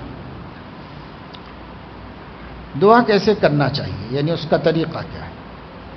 بہت سی مسنون دعاؤں کی کتابوں میں آداب لکھے ہوئے ہیں، کہیں بھی مل جاتی ہے۔ مولانا عاشق الہی کی کتاب ہے، حضرت مولانا ابرار الحق صاحب رحمہ اللہ کی کتاب ہے، اس کے علاوہ بھی لوگوں نے اسے چھاپ کے چارٹس وغیرہ بنا لیے ہیں۔ بہرحال اس کا خلاصہ یہ ہے کہ دعا اللہ پر کامل اعتماد کے ساتھ کرنا چاہیے اور قبولیت کے یقین کے ساتھ کرنا چاہیے، اور وہی باتیں مانگنی چاہیے جو اللہ تعالیٰ سے مانگی جاتی ہیں، اور ہو سکے تو مقبول و مستجاب اوقات کا لحاظ کر لینا چاہیے۔ حرام سے بچنا چاہیے کہ حرام خور کی دعا قبول نہیں ہوتی، بس۔ اور باقی تفصیلات اور بھی ہوئیں بہت سی کتابوں میں، مناجات مقبول میں لکھی ہوئی ہیں، اس کے اندر دیکھ لیں۔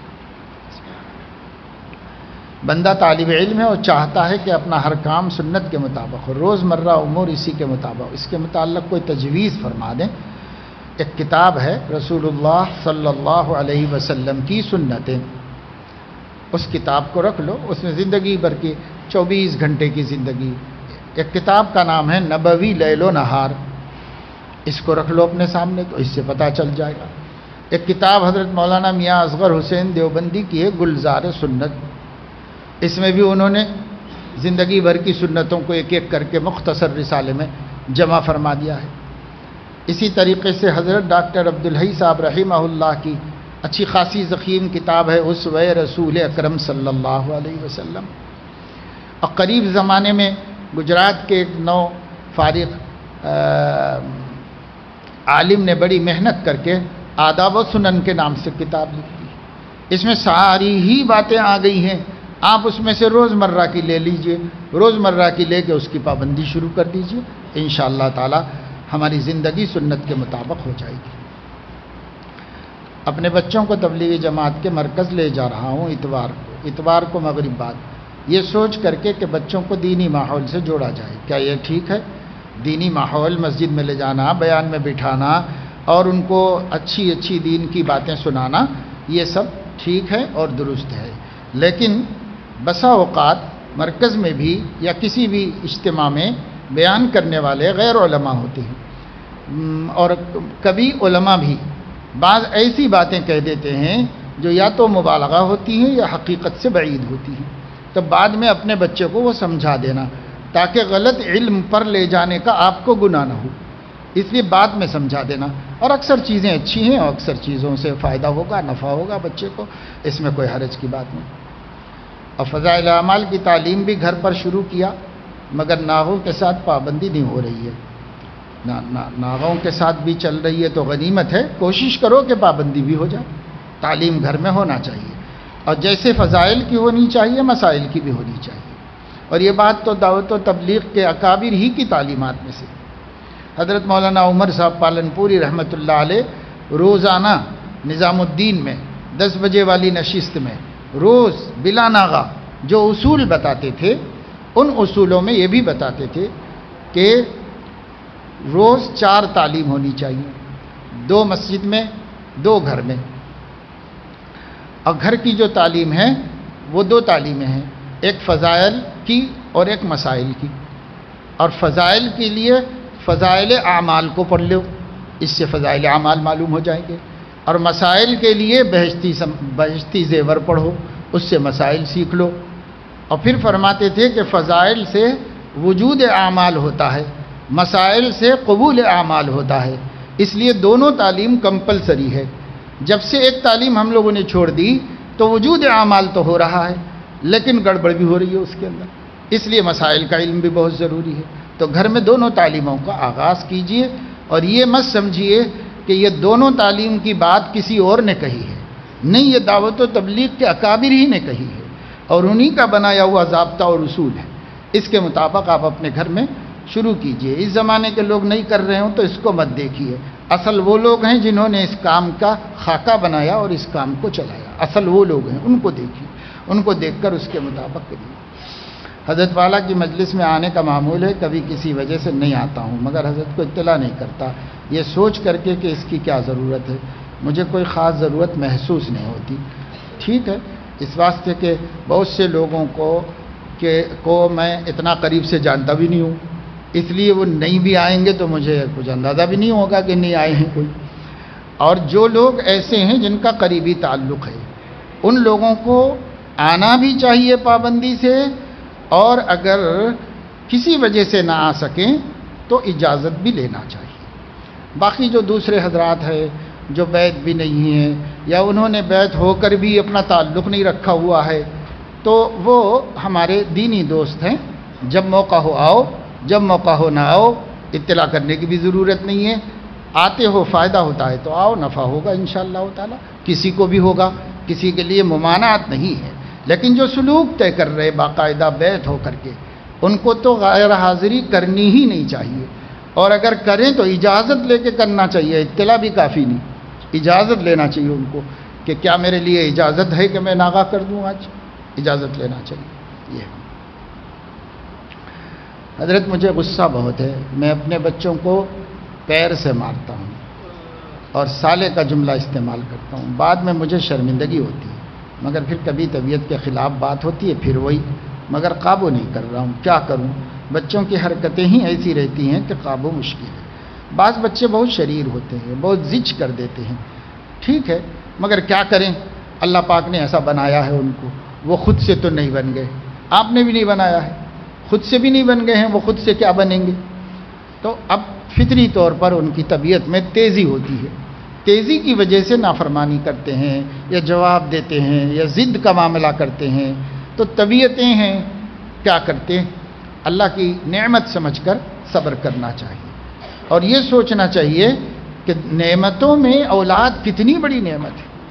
جن کو اولاد نہیں ہے ان سے پوچھو کہ اولاد کے لیے کیا کچھ کرنے کے لیے تیار ہے، سب کچھ قربان کر دینے کے لیے تیار ہے، اور اللہ نے آپ کو مفت میں عطا فرما دی نعمت۔ تو اگر ہم اللہ کی نعمت کو پیر سے ٹھکرائیں گے تو اللہ تعالیٰ کو کتنی تکلیف ہوگی۔ اور اگر یہ بچہ آپ غصے میں پیر سے ٹھکرا تو رہے ہو، اللہ تعالیٰ یہ دیکھیں کہ بھئی بندے نے میری نعمت ٹھکرا دی اور اللہ نے اس کو قبول کر لیا، تو پھر کتنا روگے اور کتنا پچھتاؤ گے۔ تو بھائی اللہ کی نعمت ہونے کی نسبت سے دیکھو کہ کتنی بڑی نعمت ہے اولاد اللہ پاک کی، ان کی تحقیر نہیں ہونی چاہیے، اللہ کی ہر نعمت کا اعزاز کرو، اکرام کرو۔ آپ اگر بیٹے کو لڈو لا کے دیں اور وہ زمین پہ ڈال کے پیر سے فٹ بال بھرا دے اس کو، تو آپ کو غصہ کتنا آئے گا؟ اور اللہ نے آپ کو بیٹا دیا، بیٹی دی، اور آپ اس کو پیر سے مارتے ہوں تو اللہ کو کتنی تکلیف ہوگی؟ اس کو سوچنا چاہیے، غور کرنا چاہیے۔ یہ سب غصے کی نتیجے ہیں، غصہ نہیں ہونا چاہیے، سوچو، سوچنے سے آدمی کا ذہن صحیح جگہ پر آ جاتا ہے اور پھر وہ آئندہ ایسی حرکت نہیں کرتا۔ اب یہ طے کر لو کہ سمجھائیں گے، نصیحت کریں گے، ضرورت ہے تو مناسب تنبیہ بھی کریں گے، لیکن توہین نہیں کریں گے، تحقیر نہیں کریں گے۔ ایک تو اس وجہ سے کہ اللہ کی نعمت ہے، اور دوسرے اس وجہ سے کہ اللہ نے انسان کو مکرم بنایا ہے، اور خدا نے جس کو عزت دی ہے اس کو ذلیل کرنا یہ درست نہیں۔ وَلَقَدْ كَرَّمْنَا بَنِي آدم، ہم نے بنی آدم کو عزت دی ہے، احسن تقویم پر پیدا کیا ہے، اشرف المخلوقات بنایا ہے، اس لیے زیادہ تکریم کے قابل ہے۔ یہ اللہ تعالیٰ کی نعمت۔ اور تیسرے اس وجہ سے کہ نبی پاک صلی اللہ علیہ وسلم نے فرمایا کہ اکرموا اولادکم، اپنے اولاد کی عزت کرو، یہ اللہ کے نبی کا حکم ہے۔ اور خود حضور صلی اللہ علیہ وسلم دیکھو کتنی عزت کرتے تھے۔ کبھی آپ کو نہیں ملے گا کہ حضور علیہ السلام نے تھپڑ مار دیا ہو حسنین کرام کو، حضرت اسامہ کو، کبھی آپ کو نہیں ملے گا۔ آپ کو تو یہ ملے گا کہ نواسی کو مونڈے پہ بٹھا کے مسجد میں نماز پڑھا رہے ہیں حضور علیہ السلام۔ جی آپ کو یہ ملے گا کہ حسنین حضرت حسن گزر رہے تھے، آپ خطبہ دے رہے تھے ممبر کے اوپر، خطبہ چھوڑ کے جا کے لے کے آئے ان کو، اور لے کے آ کے بازو کھڑا کر کے فرمایا کہ اس کا قمیص لمبا ہے، مجھے ڈر لگا کہ کہیں ٹھکرا کے گر نہ جائے، اس لیے جا کے لے کے آ گیا فوراً۔ سینے سے چمٹائے ہوئے ہیں، چادر کے اندر چھپائے ہوئے ہیں، زمین پہ دو ہاتھ دو گھٹنے ٹیک کر کے وہ چوپایا بن گئے ہیں، اور اس کے اوپر نواسا بیٹھا ہوا ہے اور اس کو گھما رہے ہیں مسجد کے صحن میں۔ حضور اکرم صلی اللہ علیہ وسلم امام الانبیاء محبوب کبریا کس مرتبے سے کیا کر رہے ہیں، یہ سب کچھ کر رہے ہیں اپنے بچوں کے واسطے۔ اور حضرت ابو بکر نے کہا کہ سبحان اللہ کیا عمدہ سواری ہے، تو فرمایا کہ یہ تو دیکھو سوار کتنا عمدہ ہے۔ جی تو یہ حضور علیہ السلام کی پیار محبت کی بات ہے۔ ایک دفعہ بچے کو اٹھا کر آپ صلی اللہ علیہ وسلم نے چوم لیا۔ ایک صحابی نے کہا کہ میرے اتنے بیٹے ہیں میں کسی کو بھی نہیں چومتا، تو حضور نے فرمایا کہ اللہ نے تمہارے دل میں رحم نہیں رکھا تو میں کیا کروں، میرے دل میں تو رحم رکھا ہے اللہ نے، اس لیے رحم آتا ہے۔ رستہ چلتے تھے ایر غیر کا بچہ دکھتا تو اس کو بھی اٹھاتے تھے حضور صلی اللہ علیہ وسلم، دو ہاتھوں سے اٹھا کر چھوٹے بچے کو اس کی ناک پہ ناک رکھتے تھے، گویا سونگتے، سونگنا جیسے جانور پیار محبت سے اپنے بچے کو سونگتا ہے، حضور علیہ السلام ایسے اٹھاتے تھے ناک پہ ناک رکھ دیتے تھے۔ یہ آپ کے پیار کرنے کا ایک طریقہ تھا۔ نہیں اب جیسے آج کل گاروں پہ چپٹ چپٹ کرتے ہیں، یہ سب جو ہے ایک تو الرجی ہو کے بچے بیمار ہو رہے ہیں، اور دوسرے جو ہے بدتمیزی کی حرکتیں ہیں، اور بڑوں کو دیکھ کے چھوٹے چھوٹے بچے بھی ایسا کر رہے ہیں گھروں میں۔ یعنی محبت نبی کی دیکھو کیسے باوقار آدمی، بچے کو اٹھایا پیار کرنے کے لیے، اٹھا کے ناک پہ ناک رکھ کے پھر چھوڑ دیتے تھے اس کو۔ ایسے محبت کرنا چاہیے، بچوں سے محبت کیجئے، اولاد محبت کرنے کے لیے ہے۔ اور یہ بھی یاد رکھیے جو اولاد اپنے ماں باپ سے اپنا تکریم اور اپنی عزت کو نہیں پاتی، وہ اولاد شعور آنے کے بعد ماں باپ کی وفادار نہیں رہتی۔ وہ محلے میں کوئی ان کو بہت محبت سے بولتے ارے بیٹے اب بیٹھو بیٹے کھاؤ بیٹے، تو ایک ان کو انکل انٹی، بس گھر میں امی نہیں ابا نہیں، وہ انکل انٹی وہ محلے والوں کے پاس ہی رہتا جاتا، اس واسطے کہ وہ لوگ محبت سے بات کر کے دیے۔ محبت دلوں کو فتح کرتی ہے۔ اپنی اولاد کو اگر ہم فتح نہیں کریں گے، ان کے قلوب نہیں جیتیں گے تو کیسے ہوگا؟ اس لیے ان سے اچھی محبت کی بات کرو، محبت سے پرورش کرو، ضرورتیں پوری کرو، خواہشات کرتے ہیں آپ یہ سب، لیکن غصے میں ایسا ہو رہا، یہ ایک چیز بھی چھوڑ دیجئے۔ تفصیل سے اس لیے بتایا کہ بہت سارے لوگ اپنے بچوں کا اکرام نہیں کر رہے ہیں۔ اکرام کرنے کا یہ مطلب نہیں ہے کہ صاحب آپ ان کے سر میں تیل ڈالیے اور جوتی سیدھی کیجیے، یہ اکرام نہیں ہے۔ ہر ایک کا اکرام الگ ہوتا ہے، استاذ کا اکرام ایسے ہوتا ہے، پیر کا اکرام ایسے ہوتا ہے، اور اولاد کا اکرام، شاگردوں کا اکرام ان کی تنقیص نہ کر کے ہوتا ہے، تحقیر نہ کر کے اکرام ہوتا ہے، ان کی تحقیر مت کیجیے، بس شاگردوں کی بھی مت کیجیے۔ حضرت زید رشدہ سے بیعت ہو کر 1 سال ہو چکا ہے، لیکن امامت درس تدریس کی وجہ سے معمولات کی پابندی نہیں ہو پاتی۔ امامت بھی ایک معمول ہے، درس بھی ایک معمول ہے، اور ذکر و شغل بھی ایک معمول ہے۔ معمولات میں جب آپ اس کو داخل کریں گے تو معمولات کا حصہ بن کے پورا ہو جائے گا، اور اگر آپ اس کو معمول کے خارج میں رکھیں گے تو نہ معمول سے فرصت ملے گی، نہ آپ اس پہ عمل کر سکیں گے کبھی۔ اس لیے بھائی معمولات میں داخل کر دو، اس کو اس میں شامل کر دو، پھر ٹائم ٹیبل بن کے سب ہو جائے گا۔ چند ایام سے معاصر علماء اور فقائے محترم کی آراء کو بے سود اور ان کی آراء میں کمیوں کو ظاہر کرنا اور ان کو عدم اخلاص پر مشتمل سمجھنا اور اپنی آراء کو مخلصانہ اور اپنے کو مخلص سمجھنا یہ ہو رہا ہے۔ تو پہلے نہیں ہو رہا تھا، اب کیوں ہو رہا ہے؟ چند ایام سے آپ ایسا کر رہے ہیں، تو پہلے اچھے تھے اب کیوں بگڑ گئے؟ یہ مت کرو۔ رہ گیا یہ کہ کوئی دوسرا عالم کوئی بات بولتا ہے اور آپ واقعی مخلص ہیں تو اختلاف حقیقت میں رد کرنا ضروری ہو تو ہوتا ہے۔ مخلص کیا کرتا ہے کہ اگر دیکھتا ہے کہ کسی کی رائے مناسب نہیں ہے تو اس کو جا کر بتا دیتا ہے یا اس تک پہنچا دیتا ہے، اس امید پر کہ ہو سکتا ہے اس کی سمجھ میں آ جائے اور رجوع کر لے۔ تو نہ ہم کو رسوا کرنے کی ضرورت ہے نہ دوسروں کے سامنے بدنام کرنے کی ضرورت ہے۔ ہم ان کو بتا دیں کہ شاید یہ خیال پر آپ نظر ثانی کر لیجئے، مجھے ایسا صحیح معلوم ہوتا ہے، یہ ایسا ہے، یہ بتا دیں۔ اپنے کو آپ مخلص سمجھ رہے ہیں اور آپ مخلص ہیں ہی نہیں۔ اگر مخلص ہوتے تو وہ طریقہ اختیار کرتے جس سے کسی کی آبرو بھی نہ جاتی اور معاملہ بھی درست ہو جاتا۔ تو یہاں اخلاص و اخلاص کچھ بھی نہیں ہے، نفسانیت ہے خالی۔ اس نفسانیت سے دھوکہ مت کھاؤ، اور لوگوں کے معاملات کی اصلاح ضروری ہے تو کرو، لیکن محض اس وجہ سے کہ معاصر ہے، محض اس وجہ سے کہ میری رائے کے خلاف ہے، میں کون بھائی؟ اگر دین ہے تو ٹھیک ہے، اگر آپ جانتے ہیں کچھ علماء کی یہ بھی رائے ہے تو دینے دیجئے ان کو وہ رائے۔ آپ نے نہیں اختیار کی تو ضروری کیا ہے کہ دوسرا بھی اس کو اختیار نہ کرے؟ تو اس لیے ان معاملات میں وسعت ہے، گنجائش ہے، اور گنجائش کی وجہ سے اتحاد کو اور ایک دوسرے کے احترام کو نقصان نہیں پہنچانا چاہیے اور اس کا تحمل کرتے ہوئے چلنا چاہیے۔ اور آج تو اس کی بہت سخت ضرورت ہے، اس کا خیال رکھیے۔ آنکھ غلط جگہ نظر ڈالتی ہے، کنٹرول کے باوجود بہک جاتی ہے، دل کے اندر شدید تقاضا پیدا ہوتا ہے، پھر مبتلا ہو جاتا ہوں، بد نظری نہیں چھوٹ پا رہی ہے، دعا فرمائیں بد نظری کی بیماری سے نجات مل جائے۔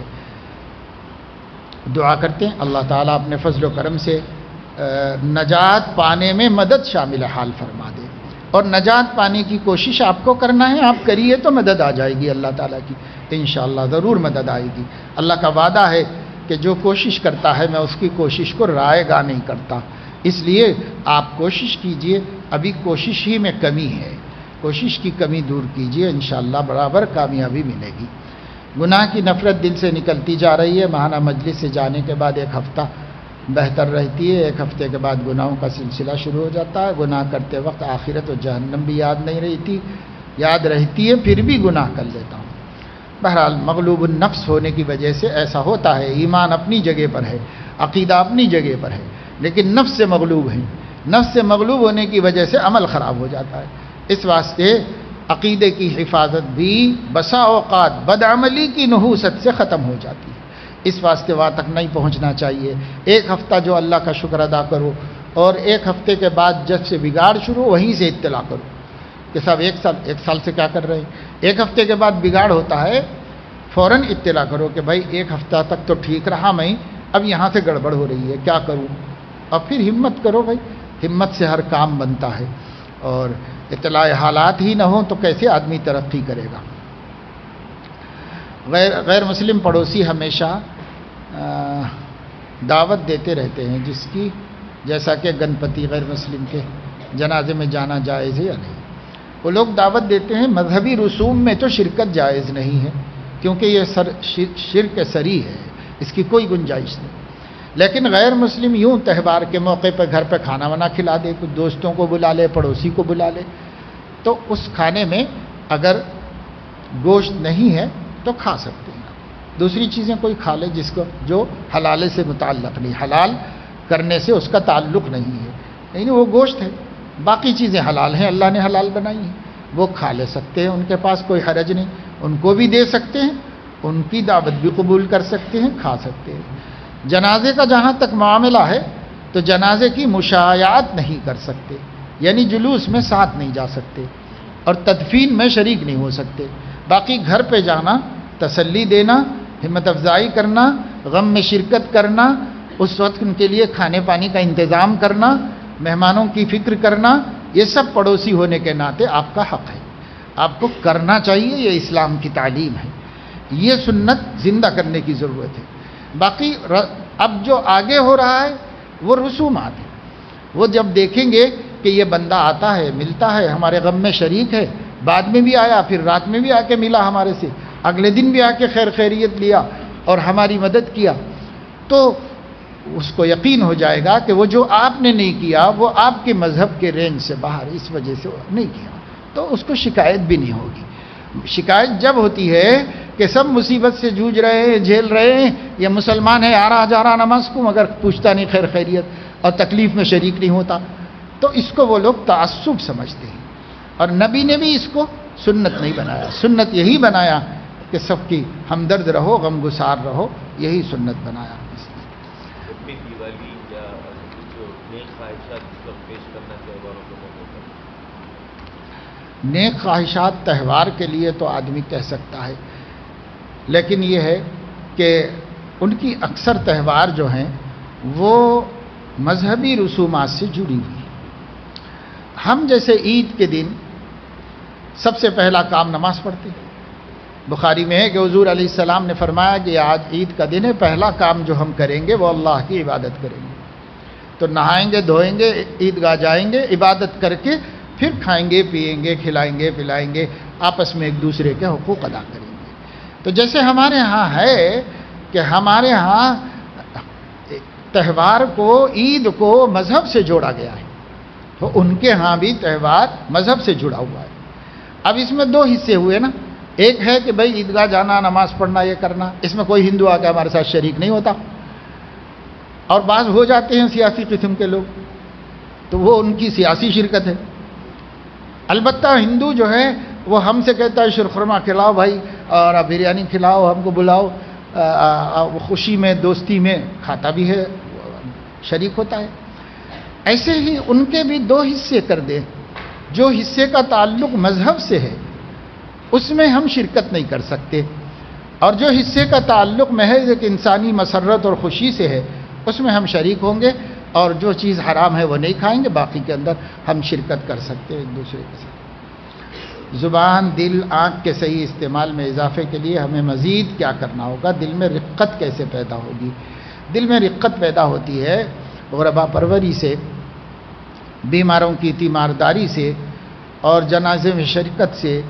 یہ چیزیں جو آخرت کی یاد دلانے والی ہیں، اس سے ہماری غفلت دور ہوتی ہے اور اس میں رقت پیدا ہوتی ہے۔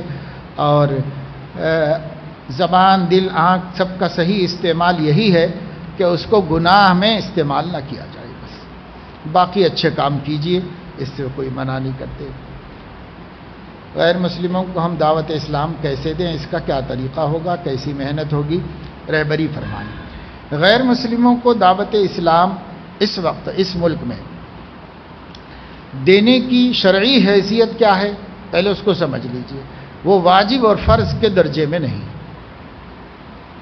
علماء فرماتے ہیں کہ دعوت الی الایمان مکمل ہو چکی ہے، ہر ایک کو اسلام ایک مذہب ہے، اور اسلام یہ کہتا ہے کہ وہ سچا مذہب ہے، اس کی اطلاع ہر ایک کو ہے۔ اس کے بعد حجت کا اتمام ہو چکا ہے، اب صرف استحباب کے درجے میں غیر مسلم کو باقاعدہ دعوت دینا باقی ہے۔ اس سلسلے میں جو جتنا کام کرے گا تو مشکور ہوگا، اللہ اس کی سعی کا اجر دے گا، اور جتنا کرے گا، اور اگر کوئی نہیں کرے گا تو گناہگار بھی نہیں ہوگا اللہ تعالیٰ کے یہاں۔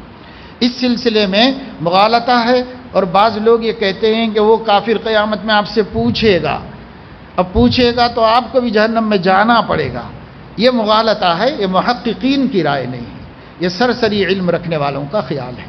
محقق علماء کا اس پر اتفاق ہے کہ دعوت کی حجت پوری ہو چکی، اب ازراہ خیر خواہی، تفصیلی دعوت دینا، جانا، دین سمجھانا، کوشش کرنا کہ وہ ادھر آ جائیں، تو وہ اپنی اپنی طاقت کے بقدر کرنا آپ کے لیے درست ہے، کار ثواب ہے، بہت بڑی نیکی ہے۔ اگر کسی کو ہدایت مل جائے تو نجات و مغفرت کا وسیلہ ہے، یہ سب کچھ ہے۔ لیکن یہ جو نہیں کرتا اس پر ملامت مت کرو، اور جو کرتا ہے اس کو کرنے دو، مگر کرنا اس ملک میں جبکہ یہ کام نہ فرض ہے نہ واجب کے درجے میں ہے، تو اس ملک کے حالات کو سامنے رکھ کر اپنے کو خطرات سے بچانا واجب ہے، اس لیے اپنے کو خطرات سے محفوظ رکھتے ہوئے کریں۔ اگر کوئی شکلیں آسان سمجھ میں آتی ہیں تو اس میں کریں، لیکن اپنے کو خطرات میں نہ ڈالیں۔ اس وقت سازشیں چل رہی ہیں، شرارتیں چل رہی ہیں، باقاعدہ طور پر مرتد ہو جانے والے مسلمانوں کی پشت پناہی کی جا رہی ہے، لیکن اسلام قبول کرنے والوں کے پر قانونی کارروائیاں کی جا رہی ہیں۔ تو اس لیے یہ سب چیزیں ملحوظ رکھو، جہاں امن و امان سے یارانے میں دوستانے میں یہ دعوت پہنچ سکتی ہے تو پہنچا دو، اور اس کے بعد وہ قبول کرو۔ دیکھو داعی کو اگر کوئی مصیبت آئی تو جن لوگوں کو ہدایت ملی تھی انہوں نے بھی کوئی مدد نہیں کی، حالانکہ ان کے ذریعے سے ان کو ہدایت ملی، اس کے ذریعے سے وہ جہنم سے بچے، لیکن پھر بھی اپنے کو دور کر لیا کہ بھئی یہ قانون کی مصیبتوں میں پھنسنا نہیں چاہیے، اس لیے اپنے کو الگ کر لیا۔ تو اس وجہ سے ہمیں بھی سوچ سمجھ کر کام کرنا چاہیے۔ ہاں اگر یہ فرض درجے کا کام ہوتا، دعوت الی الایمان آج بھی فرض ہوتی، نبی کے آ جانے کے بعد بھی امت پر بھی فرض ہوتی، تو دعوت الی الایمان کے لیے جان بھی دے دینا ضروری ہوتا۔ جیسے آپ کو نماز پڑھنے میں جان چلی جاتی ہے تو جان چلی جائے، نماز تو پڑھنا پڑے گا، کیونکہ فرائض ہے، فرائض میں کسی کی پرواہ نہیں۔ تو اسی وجہ سے، اور پھر آپ غور کریں کہ اگر یہ فرض اور واجب درجے کا ہوتا تو ہمارے بڑے بڑے اکابر علماء کرام جنہوں نے یہ کام نہیں کیا، کیا سب تارک واجب و تارک فرض ہیں؟ اس لیے لوگ سوچ نہیں رہے، غور کیے بغیر ہی حکم لگا دے رہے اس پر، تو ایسا نہ کرے۔ ہاں اچھا کام ہے، نیک کام ہے، پسندیدہ کام ہے، آپ کے لیے اس کے سورسز ہیں، تو اپنے تحفظ کے ساتھ کر سکتے کریے، بس یہ طریقہ ہے اس کا۔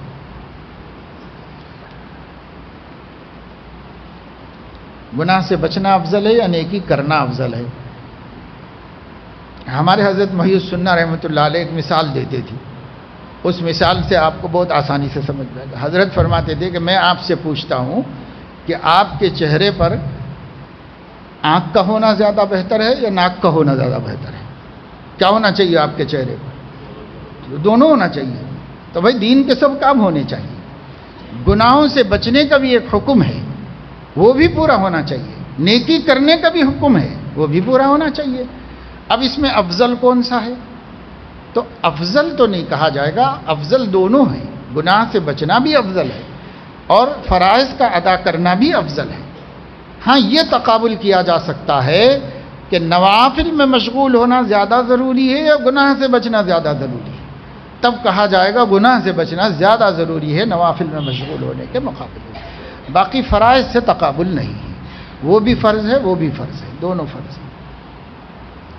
ایک بات یہ عرض کرنا ہے کہ اہلیہ کی طبیعت مسلسل ناساز رہتی ہے، کمائی کا تقریباً حصہ علاج ہی میں صرف ہو رہا ہے۔ اللہ پاک آپ کی مدد فرمائے، ان کو شفائے کاملہ نصیب فرمائے، صحت عطا فرمائے، آپ کی آمدنی میں اللہ تعالیٰ غیر معمولی برکت عطا فرما دے۔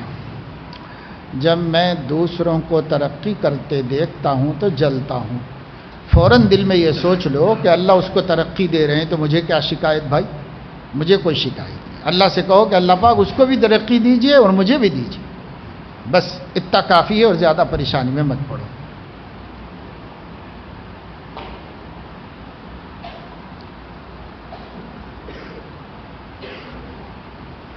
احقر کے لیے دعا فرمائیے کہ احقر کو بھی وصول اللہ نصیب ہو جائے۔ بہت پریشان ہوتا ہوں کہ زندگی ختم ہوتی جا رہی ہے، پتہ نہیں اللہ تک پہنچوں گا بھی یا نہیں۔ یہ پریشانی باقی رہنا چاہیے، لیکن اس سے ٹینشن نہیں لینا چاہیے، فکر باقی رہنا چاہیے ہمیشہ۔ فکر سے تو موت تک بچنا ہے، جو بے فکر ہوا وہ گیا کام سے، یہ فکر تو رہنا چاہیے، لیکن فکر مایوس نہ کرے آپ کو، اللہ سے بھرپور امید رکھ کر چلتے رہو، انشاءاللہ اللہ زندگی میں ہمیں اپنا مقرب بنا لے گا، اور اگر ہم نہیں چل سکے، وہاں تک نہیں پہنچ سکے، تو ہماری فکروں کو دیکھ کر قیامت میں پہنچنے والوں میں شامل فرما دے گا اللہ تعالیٰ۔ کام میں لگے رہو، بس یہی ہے کامیابی کا راستہ۔ یہ آج اس کرائے کے مکان میں رہ کر تھک گیا ہے، دعا فرمائیے کہ اللہ تعالیٰ عافیت سے ذاتی مکان نصیب فرمائے، اللہ پاک سب کو اپنا ذاتی ٹھکانہ عطا فرما دے اپنے کرم سے، بڑی نعمت ہے اللہ تعالیٰ کی۔ میرا آپ سے اصلاحی تعلق ہے، فی الحال دنیاوی ضروری کاموں میں کچھ رکاوٹیں محسوس ہو رہی ہے جس سے دین کے ضروری اعمال بھی نہیں ہو رہے ہیں، کیا میں حزب البحر کا عمل کر سکتا ہوں؟ ورنہ جو وظیفہ آپ تجویز کریں وہ کروں گا۔ حزب البحر پڑھنا تو اس کی اجازت ہے سب کو، یہ دعائیں ہیں، مسنون دعائیں، لیکن حزب البحر کا کوئی خاص عمل ہے تو وہ عمل جو بتاتا ہے اس سے پوچھو کہ اس کا کیا طریقہ ہے، مفید ہے کہ مضر ہے۔ میں تو ایسا کوئی عمل جانتا بھی نہیں، بتاتا بھی نہیں ہوں۔ اب جو وظیفہ آپ کہہ رہے ہیں تو وظیفہ یہ ہے کہ یا سلام و کثرت سے پڑھیے، اور اگر معاشی تنگی کا مسئلہ ہو رہا ہے تو سونے سے پہلے 330 مرتبہ یا وہابو پڑھ لیا کرو، اللہ تعالیٰ خیر و برکت کا سبب بنائیں گے۔ مجھ سے مجلس میں 4 ماہ سے ناغہ ہو گیا، معمولی سی وجہ سے سستی ہو گئی، اس مرتبہ آیا ہوں، کچھ نصیحت کیجیے۔ نصیحت یہ ہے کہ بھئی کوئی اہم بات ہوتی تب تو پھر بھی عذر ہوتا، معمولی سی وجہ کو کاہے کو آپ نے وجہ بنایا، یہ نفس کی کچھ شرارت ہوتی ہے۔ نفس سے مقابلہ ہی ریاضت ہے، سلوک ہے، اسی کا نام مجاہدہ ہے، اس لیے نفس سے مقابلہ کرو، بلا واقعی ضرورت کے بہانہ نہ بناؤ۔ ذکر کی پابندی نہیں ہو رہی ہے تو پابندی شروع کر دو۔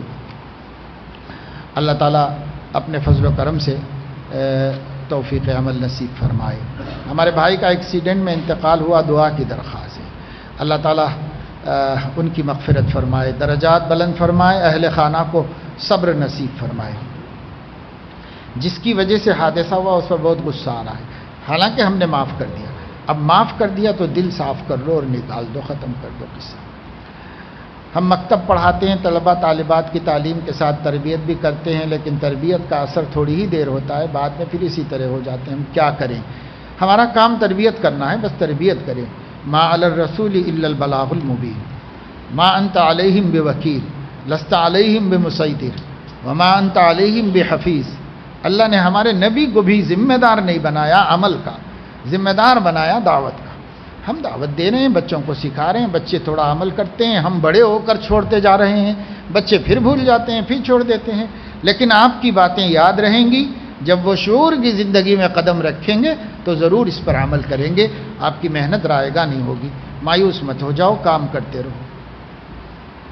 بندہ کوئی نیا کپڑا کوئی چیز استعمال کرتا ہے تو دل میں خیال آتا ہے کہ یہ تو فضول خرچی ریاکاری ہے۔ فضول خرچی بھی نہیں ہے، ریاکاری بھی نہیں ہے، بشرطے کہ آپ نے اپنے حلال آمدنی میں سے اچھا پہنا ہو، اچھا کھایا ہو، سب کو کچھ بھی نہیں ہے۔ ایک صحابی آئے، انہوں نے کہا کہ یا رسول اللہ آپ کبر کی اتنی مذمت بیان فرما رہے ہیں، اور ہمارا حال یہ ہے کہ بازار میں اچھا جوڑا دکھتا ہے تو خرید لیتے ہیں، پہن لیتے ہیں، اچھا جوتا ملتا ہے تو لے آتے ہیں۔ تو حضور علیہ السلام نے فرمایا کہ تم لوگوں نے تکبر کی تعریف ہی نہیں سمجھی۔ بھائی اچھا پہننا تو اللہ کی نعمت ہے، اللہ خود دیکھ کے خوش ہوتا ہے، پھر کیوں تم اس کو غلط سمجھ رہے ہو؟ کبر کیا ہے؟ حق کو تسلیم نہ کرنا، دوسروں کو حقیر سمجھنا، بس۔ اب اگر تم اکڑ پھو کر کے دوسروں کو حقیر سمجھ رہے ہو تو یہ غلط ہے، لیکن تم اچھا پہنو، مرسو، آئینے میں دیکھ لو، خوش ہو جاؤ، کوئی بات نہیں ہے، نہ گناہ ہے نہ کوئی نافرمانی ہے۔ قل من حرم زینۃ اللہ التی اخرج لعباده والطیبات من الرزق قل ہی للذین آمنوا فی الحیاۃ الدنیا خالصۃ یوم القیامہ۔ سب آپ کے لیے اللہ نے پیدا کیا ہے، ہاں حرام سے نہ ہو بس۔ اور ریاکاری جان بوجھ کے ہوتی ہے، ریاکاری مت کرو تو خود بخود کیوں ہوگی ریاکاری؟ خود بخود نہیں ہوتی۔ اس لیے اچھا پہننا، اچھا کھانا، اچھی سواری، ان سب میں دکھاوا مقصود ہے تو یہ فضول خرچی ہے، اور اگر ان سب سے اپنی راحت، اپنی خوشی، اپنا آرام اور حلال سے ہے تو کوئی منع نہیں ہے، آپ اختیار کرو۔ کہنے والے کہتے رہیں گے، ان کو چھوڑ دو۔ اللہ پاک جناب والا کی اور تمام بزرگوں کی، اکابرین کی عمر میں برکت عطا فرمائے، آمین۔ سوال یہ تھا کہ اتوار کی مجلس میں آنے کے لیے ایک دن پورا رہنا ہوتا ہے، مگر مسئلہ یہ ہے کہ گھر میں کیا بول کر کے آنا چاہیے، کیونکہ ایک تو گھر والوں کو ان اعمال سے انسیت نہیں ہے، دوسرے یہ کہ میرا جی بنا آئے نہیں رہتا، اور نہ آنے کا کوئی ایسا عذر بھی نہیں ہے کہ جو آپ کو بتلا کر معذرت کر لوں، اس لیے کسی بہانے سے آنا پڑتا ہے۔ تو ہمارا آنا کیسا ہے؟ گھر والوں کو نہیں پسند ہے تو گھر والوں سے بس یہ بتاؤ کہ ایک ضروری کام سے سفر میں جا رہا ہوں، بس یہ بولو، بس ختم، اور چلے جاؤ۔ جھوٹ بھی نہ ہو جائے، اور اس سے ضروری کیا کام ہوگا آدمی کا۔ حضرت ابو بکر رضی اللہ تعالیٰ عنہ کو کوئی دشمن مل گیا تھا سفر ہجرت میں، تو اس نے حضرت ابو بکر سے پوچھا، ان کو پہچانتا تھا، حضور کو نہیں پہچانتا تھا، تو پوچھا کہ یہ تمہارے ساتھ کون ہے؟ تو انہوں نے کہا کہ رجل یہدینی الی سواء الطریق، ایک صاحب ہیں جو مجھے سیدھا رستہ دکھاتے ہیں۔ تو وہ سمجھا کہ گائیڈ ہے، وہ چلے گا، مجھے نہیں، اور جھوٹ بھی نہیں بولا حضرت ابو بکر، سمجھے؟ ایسا ہے۔ سوال یہ ہے کہ میں ایک نئی بستی میں ہوں، اس بستی میں روڈ 3 کلومیٹر دور ہے، آٹو وغیرہ بہت کم ملتے ہیں، وقت پر نہیں رہتے آٹو، مرد و خواتین سب لوگ لفٹ پوچھتے ہیں۔ میرے پاس 2 ویلر ہے، مرد حضرات کو تو لفٹ دیتا ہوں، کیا عورتوں کو لفٹ دے سکتا ہوں؟ بالکل نہیں دے سکتے، کوئی گنجائش نہیں، نہ لے سکتے ہیں نہ دے سکتے۔ سوال یہ ہے کہ کبھی کبھار میرے اندر انانیت آ رہی ہے، میں ایک مستری ہوں، کام میں مصروف رہتا ہوں، تو نمازیں کبھی قضا ہو جاتی ہیں۔ اس کا جواب تو پہلے دے چکا۔ انانیت آ رہی ہے تو اپنے نفس سے کہو کہ بھئی تو کیا ہے، پیدا ہونے سے پہلے قطرے ناپاک ہے، مرنے کے بعد کیڑوں کی غذا ہے، دونوں کے بیچ میں جب تک زندہ ہے وہ غلاظت کی بنڈی ہے۔ ٹینکر آتا ہے نا، بلدیہ کا ٹینکر، پورا مینہول خالی کر کے لے جاتا ہے، پورے پیٹ میں وہی بھرا ہوا رہتا ہے، اوپر سے وہ شاندار ٹرک ہوتا ہے۔ تو ہم اتنے ہی ہیں، اندر کیا ہے؟ اندر ہر چیز گندی پڑی ہوئی، بس یہ تو اللہ نے اوپر سے ستاری فرما رکھی ہے۔ اس لیے غرور کا کیا سوال ہے، انانیت کا کیا سوال ہے، کس چیز پر غرور ہے؟ تمہارا میل سے تم کو نفرت ہے، کم سے کم ہرن کا میل تو مشک بن کے بازار میں قیمت لگا رہا ہے، تمہارا کیا ہے؟ تمہاری ہر چیز گندی۔ اس واسطے اللہ کا شکر ادا کرو، کبھی اپنے اوپر غرور مت کرو۔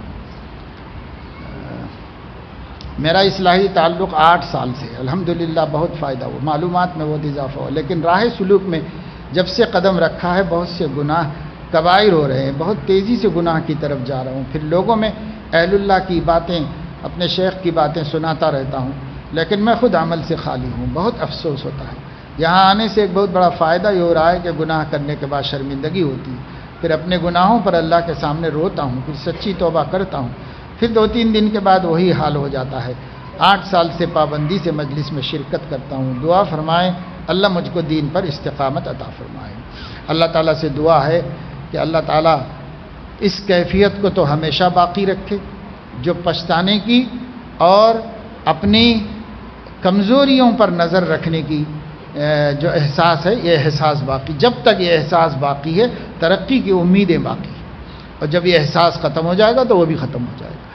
اور اس احساس کو ختم ہونے سے بچانے کے لیے کوشش کرو کہ جتنا ہو سکے گناہوں سے بچو، اس کی کوشش کرو، کوشش سے اللہ مدد کرتے ہیں۔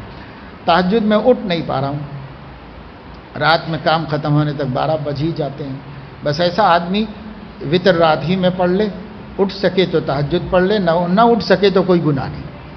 حضرت صلی اللہ علیہ وسلم پوری رات تہجد پڑھتے تھے، یعنی 1/3 مقرر تھی، آرام کر کے اٹھتے اور تہجد کے لیے کھڑے ہو جاتے، بڑا لمبا تہجد پڑھتے تھے۔ لیکن کتنی روایتیں بخاری میں ہیں کہ ازواج مطہرات کو نہیں اٹھاتے تھے حضور علیہ السلام، اور جب بالکل وقت اخیر ہوتا تب آپ کہتے تھے کہ بھائی اٹھ جاؤ وتر پڑھ لو، تو ان کو اٹھا کے ساتھ میں وتر پڑھوا دیتے تھے، لیکن تہجد کے لیے جگاتے نہیں تھے۔ تو آپ 12 بجے تک کام کرتے ہیں، رات دیر ہو جاتی ہے، فضول جگتے ہوں تو مت جگو، جلدی سو کے اٹھ کے تہجد پڑھ لو۔ کام سے جگتے ہیں تو تہجد کا افسوس مت کرو، ارادہ رکھو، نیت رکھو، غم مت کرو اس کا کچھ بھی، انشاءاللہ آپ کی یہ جو محنت ہے کسب حلال کی، اس کے ذریعے اللہ وہ اجر دے گا جو تہجد کے ثواب کے فوت ہونے کی تلافی کر دے گا، اتنا اجر اللہ پاک دے گا۔ ایک آدمی جا رہے تھے فجر کی نماز کے بعد، اور بہت تیزی سے ایک دم ایکٹیو، جلدی جلدی جا رہے تھے، جوان آدمی تھا، صحت مند۔ حضور علیہ السلام بیٹھے ہوئے تھے، صحابہ بیٹھے ہوئے تھے، نظر پڑی تو کسی صحابی نے کہا کہ کیسا بہادر انسان ہے، کتنا ایکٹیو ہے، کاش یہ فی سبیل اللہ ہوتا، یہ جہاد فی سبیل اللہ کے لیے ہوتی ہے، طاقت، یہ تازگی، یہ قوت اس کی، یہ کہا کسی نے، کیونکہ صحابہ کے جذبات تو یہی تھے۔ تو حضور علیہ السلام نے سن کر یہ ارشاد فرمایا کہ اگر وہ آدمی اپنے والدین سے ملنے کے لیے جا رہا ہے تو وہ جہاد فی سبیل اللہ میں ہے.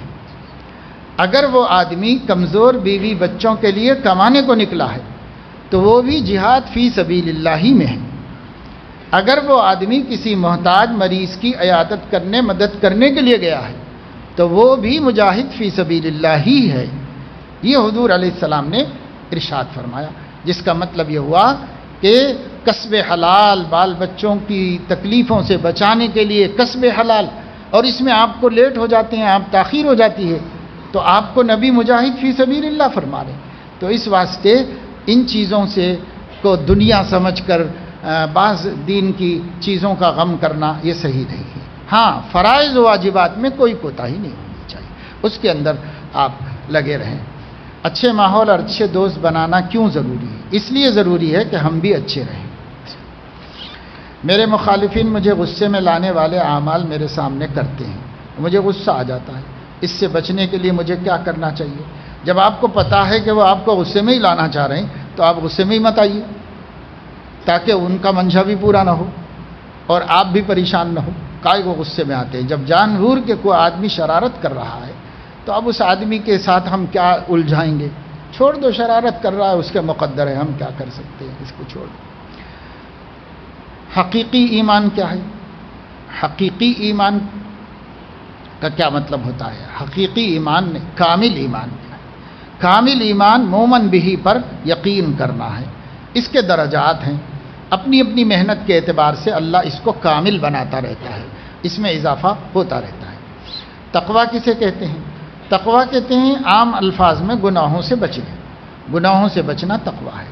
فرائض واجبات چھوڑنا بھی گناہ ہے، اس لیے وہ بھی تقویٰ کے خلاف ہے، اور گناہ کرنا بھی گناہ ہے، وہ بھی تقویٰ کے خلاف ہے. آخرت کی فکر اور قبر اور حشر میں پوچھے جانے والے سوالات کا کچھ تذکرہ کر دیجیے. تو اس کے لیے تو مستقل مجلس ہوتی ہے، محفل ہوتی ہے. شام کے بیان میں عام طور سے آخرت کی فکر کی باتیں ہی ہوتی ہیں. آج جو غزہ اور فلسطین کے حالات ہیں، ان حالات کو دیکھتے ہوئے طبیعت میں بے چینی رہتی ہے. وہاں کی کوئی خبر ملتی ہے تو کسی چیز میں کوئی دل نہیں لگتا. افسوس اس بات کا ہے کہ ہم چاہ کر بھی کچھ نہیں کر سکتے. دعائیں صدقات تو کر رہے ہیں پر اس پر دل مطمئن نہیں ہے. کبھی کبھار بے سکونی اور مایوسی کا عالم رہتا ہے. تو یہ تو بھائی سبھی مسلمانوں کا حال ہے، لیکن وہ جو کر رہے ہیں آپ دعا اور صدقہ، بس یہ کافی ہے. اللہ ہم سے مواخذہ تو نہیں فرمائے گا ان کا تعاون نہ کرنے کا، اس لیے کہ اصول یہ ہے کہ ان کی مدد واجب ہے، لیکن الاقرب فالاقرب پر واجب ہوگی. ابھی ان کے ہی غزہ کے مسلمانوں پر واجب ہے، وہ تو سب کر ہی رہے. اس کے بعد مصر والوں پر واجب ہے، عراق والوں پر واجب ہے، اردن، لبنان، ان لوگوں پر واجب ہے. پھر اس کے بعد اور آگے بڑھیں گے، امارات پر، سعودیہ پر، اور ان پر واجب ہے. اور ہوتے ہوتے پھر جہاں جہاں مسلم کنٹریز ہیں سب پر واجب ہے. لیکن الاقرب فالاقرب، یہ لوگ بھی عاجز ہو جائیں تو ان کے بعد والے شامل ہوں، وہ بھی عاجز ہو جائیں تو وہ بھی لگ جائیں. اس میں یہ ترتیب ہے، یہی ترتیب کتابوں میں لکھی ہے، یہی حضرت شیخ الاسلام مولانا تقی عثمانی دامت برکاتہم کے ایک جو ہے اس میں واعظ میں بھی انہوں نے بیان فرما دی. کسی کے سوال کے جواب میں یہی بات بیان فرمائی، اور یہی تحقیق علماء کی ہے. اس لیے ہم لوگوں پر واجب ابھی نہیں، اور ہم کر بھی نہیں سکتے. لیکن اگر دل نہیں دکھتا ہے، دل نہیں پسیجتا ہے، ترحم کے جذبات نہیں پیدا ہوتے ہیں تو یہ ہمارے لیے قابل فکر بات ہے. لیکن اگر دل دکھ رہا ہے، تکلیف ہو رہی ہے، اور ظالموں کے لیے بد دعا نکل رہی ہے اور مظلوموں کے لیے دعائیں ہو رہی ہیں، تو امن کی بات ہے، اطمینان کی بات ہے کہ دل ہمارا مردہ نہیں ہو گیا ہے، ہمارا دل زندہ ہے اور ہمیں احساس باقی ہے. یہ ہے. باقی بھائی دعائیں کرو، مساجد میں جماعت سے نماز پڑھو تاکہ ائمہ جو دعائے قنوت پڑھا رہے ہیں اس پر آمین کہہ سکیں. کئی جگہ حالت یہ ہے امام تو پڑھا رہا ہے فجر میں دعائے قنوت اور آمین بولنے والے ہی نہیں ہیں اس کے پیچھے، وہی 2-4-5 نمازی ہیں. ارے بھائی کم سے کم ان مصیبت کے دنوں میں تو سبھی لوگ آ جاتے آمین بولنے کے لیے، نماز بھی ہو جاتی اور دشمنوں کی بد دعا بھی ہو جاتی اور اللہ سے مظلوموں کے لیے دعا بھی ہو جاتی. تو اس لیے اس کی طرف یہ تو بھائی سب کا حال ہے. اس وقت ہر دل زخمی ہے، بے چین ہے. لیکن اس میں ایک خوشی کا پہلو یہ ہے کہ اللہ نے آج کی اس ترقی یافتہ اور اپنے اپنے پاورز پر غرور کرنے والے بڑے بڑے مغروروں کو شرمندہ کر کے ان کے دلوں کو بے چین کر کے اللہ نے رکھ دیا ہے۔ آج کوئی نہ امریکہ چین سے ہے، نہ پنڈکان میں سکون ہے، کہیں سکون نہیں ہے، سب حیران و پریشان ہے کہ آخر جس کی حکومت بھی نہیں ہے، جو باقاعدہ مسلمہ کنٹری بھی نہیں ہے، اس کے ایسے لوگ جو جیل میں رکھے ہوئے ہیں، دنیا کی سب سے بڑی جیل غزہ کہا جاتا ہے، تو اس جیل میں جو ہیں، جن کے دروازے بند ہیں، جو باہر بھی نہیں جا سکتے، جو اندر بھی نہیں آ سکتے، جو اس طریقے سے جی رہے، انہوں نے آخر ایسی کیا تیاری کر دی ہے کہ ایک رات میں پورا بھرم خاک میں مل گیا اور ساری شانیں، بڑے بڑے ڈینگے ہو، بڑی بڑی دعوے سب ہوا میں اڑ گئے۔ اور حماس کہتے ہیں کہ صاحب ہماری فتح یہی ہے کہ ہم نے دنیا کو بتا دیا کہ جتنا ڈرایا گیا تھا دنیا کو، ان کے پاس ہے کچھ بھی نہیں، ان کا ٹیوب ہم نے پنکچر کر دیا ہے، جی نہیں، وہ گاڑی اب چل نہیں سکتی۔ لیکن جو اسلحہ کی طاقت ہے، اس طاقت سے مظالم کر رہے ہیں، یہ مظالم سے نقصان بھی ہو رہا ہے، تو نقصان تو ہوتا ہے، ہوگا، بس قرآن کی آیت سامنے رکھ لینا چاہیے، ان تکونوا تعلمون فإنهم يعلمون كما تعلمون وترجون من اللہ ما لا يرجون۔ اگر تمہارا کچھ نقصان ہوتا ہے جانوں کا تو ان کا بھی ہو رہا ہے، فرق یہ ہے کہ ان کو جان دے کے بھی کوئی چیز ملنے والی نہیں ہے، اور تم کو اس جان کے دینے پر اجر ملنے والا ہے اللہ کے پاس۔ اس لیے ہم کسی حال میں مریں تو شہید، ماریں تو غازی، نقصان کسی بھی پہلو میں نہیں۔ اس لیے بھائی مجھے تو بڑی عبرت ہوئی کہ ایک بچی بیمار دواخانے میں بیڈ کے اوپر پڑی ہوئی تھی، اس کا بھائی اس کو یاد کر رہا تھا، خاندان پورا مٹ چکا تھا، اس سے چھوٹا بھائی ہے عمر میں، اس کو لایا گیا کہ یہ ہے تمہاری بہن یہاں ہے دیکھو، اس نے سلام کیا، اس نے جواب دیا، اس کے بعد فوراً چھوٹا بھائی اپنی بہن کو کہتا ہے ابشری یا اختی بالجنہ، میری بہن، میری پیاری بہن، جنت کی خوشخبری ہو۔ یہی قد ہیں 9 سال کے، 7 سال کے، 8 سال کے بچے، اس کو دیکھ کے تو کم سے کم ہمیں چلو بھر پانی میں ڈوب مرنا چاہیے، 50 برس کی عمر تک بھی جنت کی بشارت کا خیال بھی دیا جاتا ہے۔ اور یہ چھوٹا سا بچہ اپنی بہن کو زخمی حالت میں دیکھ کے کہہ رہا ہے جنت کی خوشخبری ہے، جی جائیں گے ٹھیک ہے، چلے جائیں گے، غم مت کرو، جنت میں جائیں گے۔ اس ایمان کے ساتھ بچے جی رہے ہیں، یعنی آج ہندوستان کے مسلمانوں کو ایسے بچے تیار کرنے کی ضرورت ہے کہ آنے والے دنوں میں ایمان کیسے بچایا جائے۔ ایمان انہی بچوں کا بچا ہوا ہے۔ ایک ایک بڑے بزرگوں، عالموں کو چھوڑ دیجئے آپ، فلسطین کے چھوٹے چھوٹے بچوں بچیوں کی یہ داستانیں سوشل میڈیا پر جو حقیقت ریئلی آ رہی ہے ہماری آنکھوں کے سامنے، اسے دیکھ کر جی یہ چاہتا ہے کہ چلو بھر پانی میں ڈوب مریں۔ ابھی تک یقین نہیں بنا ہمارا، ابھی تک ہمارا ایمان نہیں بنا ہوا ہے جو ان بچوں کا معرکہ کارزار میں بنا ہوا ہے، جہاں دھماکے، آوازیں، بم، میزائل، صبح و شام، یہ مرا وہ مرا، اس کا جنازہ، اس کی لاشیں اٹھاتے جوانوں کی کمر ٹوٹی۔ لیکن بہت امید سے ہیں، اللہ پاک ہمارا ناصر ہے، اللہ ہمارا مددگار ہے، اللہ ہمیں اجر دینے والا ہے، اللہ پاک ہماری مسجد اقصی ہمیں واپس دلانے والا ہے۔ یہ دیکھا، وہ ایک بچی سے انٹرویو لیا ایک شخص، اور اس نے مائک اس کے سامنے کر کے کہا کہ تم اسرائیل کو کیا میسج دینا چاہتے ہو؟ پورا خاندان چلا گیا اس کا، اکیلی بچی چھوٹی بچی، کیا میسج دینا چاہ رہے؟ زخموں سے رو رہی ہے، بلک رہی ہے، میسج دے رہی ہے مائک سامنے، آپ اسرائیل کو کیا میسج دینا چاہ رہے؟ اس نے کہا کہ ہمارا سب کچھ تم نے لے لیا، سب لے لو، لیکن اقصی ہمیں دے دو، بس یہی چاہیے اور کچھ نہیں چاہیے۔ تو جی رہے ہیں مسجد اقصی کے واسطے، بس یہ زندگی کا مقصد بنا۔ میری زندگی کا مقصد تیرے دین کی سرفرازی۔ یہ ہم لوگ تو خالی محفل گرمانے کو بولتے ہیں، لیکن وہاں بچہ حقیقت میں بولتا ہے، من سے بولتا ہے۔ ہماری مامی کچھ بیمار ہیں، دعا کی درخواست ہے، اللہ تعالیٰ شفائے کاملہ عاجلہ نصیب فرمائے۔ مجھ کو آپ سے محبت ہے، میں آپ کے واقعات قربانیاں سنوں تاکہ سالکین کے دل کو گرمایا جا سکے، جو سخت حالات آپ پر گزرے ہوں۔ اس کے لیے تو ایک مستقل مجلس چاہیے بھائی، اور جو گزر جاتا ہے وہ یاد کس کو رہتا ہے۔ مزہ مزہ، دیکھو کہ آگے جو زندگی باقی ہے اسے اب ہم کیسے اللہ کی خوشی کے مطابق بنا دیں۔ ہم تو بارہا سنتے ہیں کہ سلام کرنے میں 10 سے 30 نیکیاں ملتی ہیں، اور فلاں فلاں کام پر اتنی نیکیاں۔ تو ہمارا خیال یہ ہے کہ جب آدمی پہاڑوں کے مثل نیکیاں لاتا ہے مگر حقوق کے معاملے میں اٹک جاتا ہے اور تمام نیکیاں بیکار ہو جاتی ہیں، تو پتہ چلا کہ اصل تو حق تلفی سے بچنا ہے۔ اب اس خیال کی وجہ سے اگر کوئی نصیحت کرے کہ فلاں نیک کام کرو کیونکہ اس سے اتنے ہزار نیکیاں ملتی ہیں، تو بھی کچھ خاص شوق پیدا نہیں ہوتا۔ ہم بعض جماعت کے افراد کو دیکھتے ہیں کہ وہ ہمیشہ جماعت کے کام میں لگے رہتے ہیں اور معصیت سے بھی بچے رہتے ہیں۔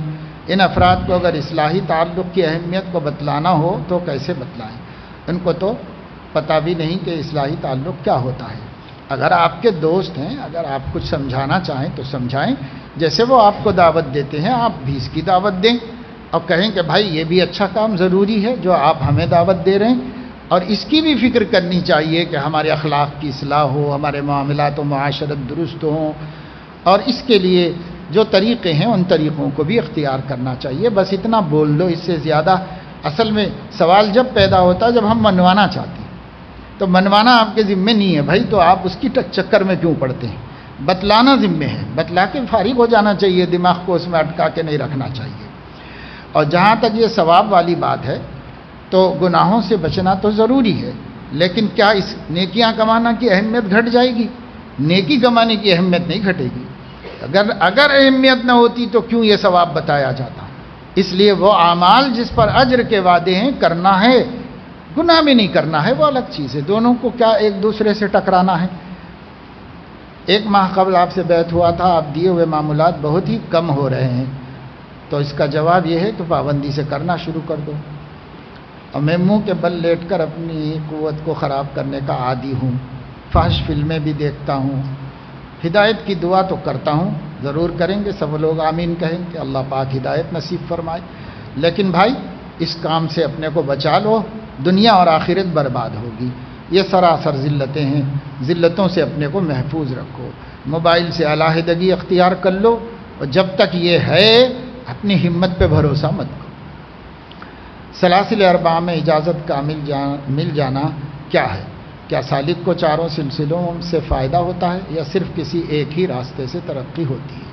سلاسل اربعہ میں اجازت دینے کا ہمارے ہاں جو معمول ہے وہ یہ ہے، بیعت بھی سلاسل اربعہ میں کرتے ہیں، جب اجازت دیتے ہیں تو بھی سلاسل اربعہ میں ہو جاتی ہے وہ اجازت۔ فائدہ اس کا یہ ہے کہ ہم دیگر سلاسل کے بزرگوں سے تقابل نہیں کریں گے، ان کی تنقیص و تحقیر نہیں کریں گے، اور چلیں گے تو ایک ہی راستے پر۔ تو ہمارا جو اکابر دیوبند کا سلسلہ ہے وہ چشتیہ ہے، وہ اسی سے سفر کراتے ہیں اور اسی سے سلوک طے کراتے ہیں۔ ضرورت پڑتی ہے تو نقشبندیہ سے بھی کچھ لے لیتے ہیں، سہروردیہ سے بھی لے لیتے ہیں، قادریہ سے بھی لے لیتے ہیں، لیکن یہ جو ماہر مشائخ ہوتے ہیں، جو فن کے ماہر ہیں، ان کو حق ہوتا ہے کہ وہ ادھر ادھر سے بھی لے کر کے سالک کو اس کا فائدہ پہنچائے۔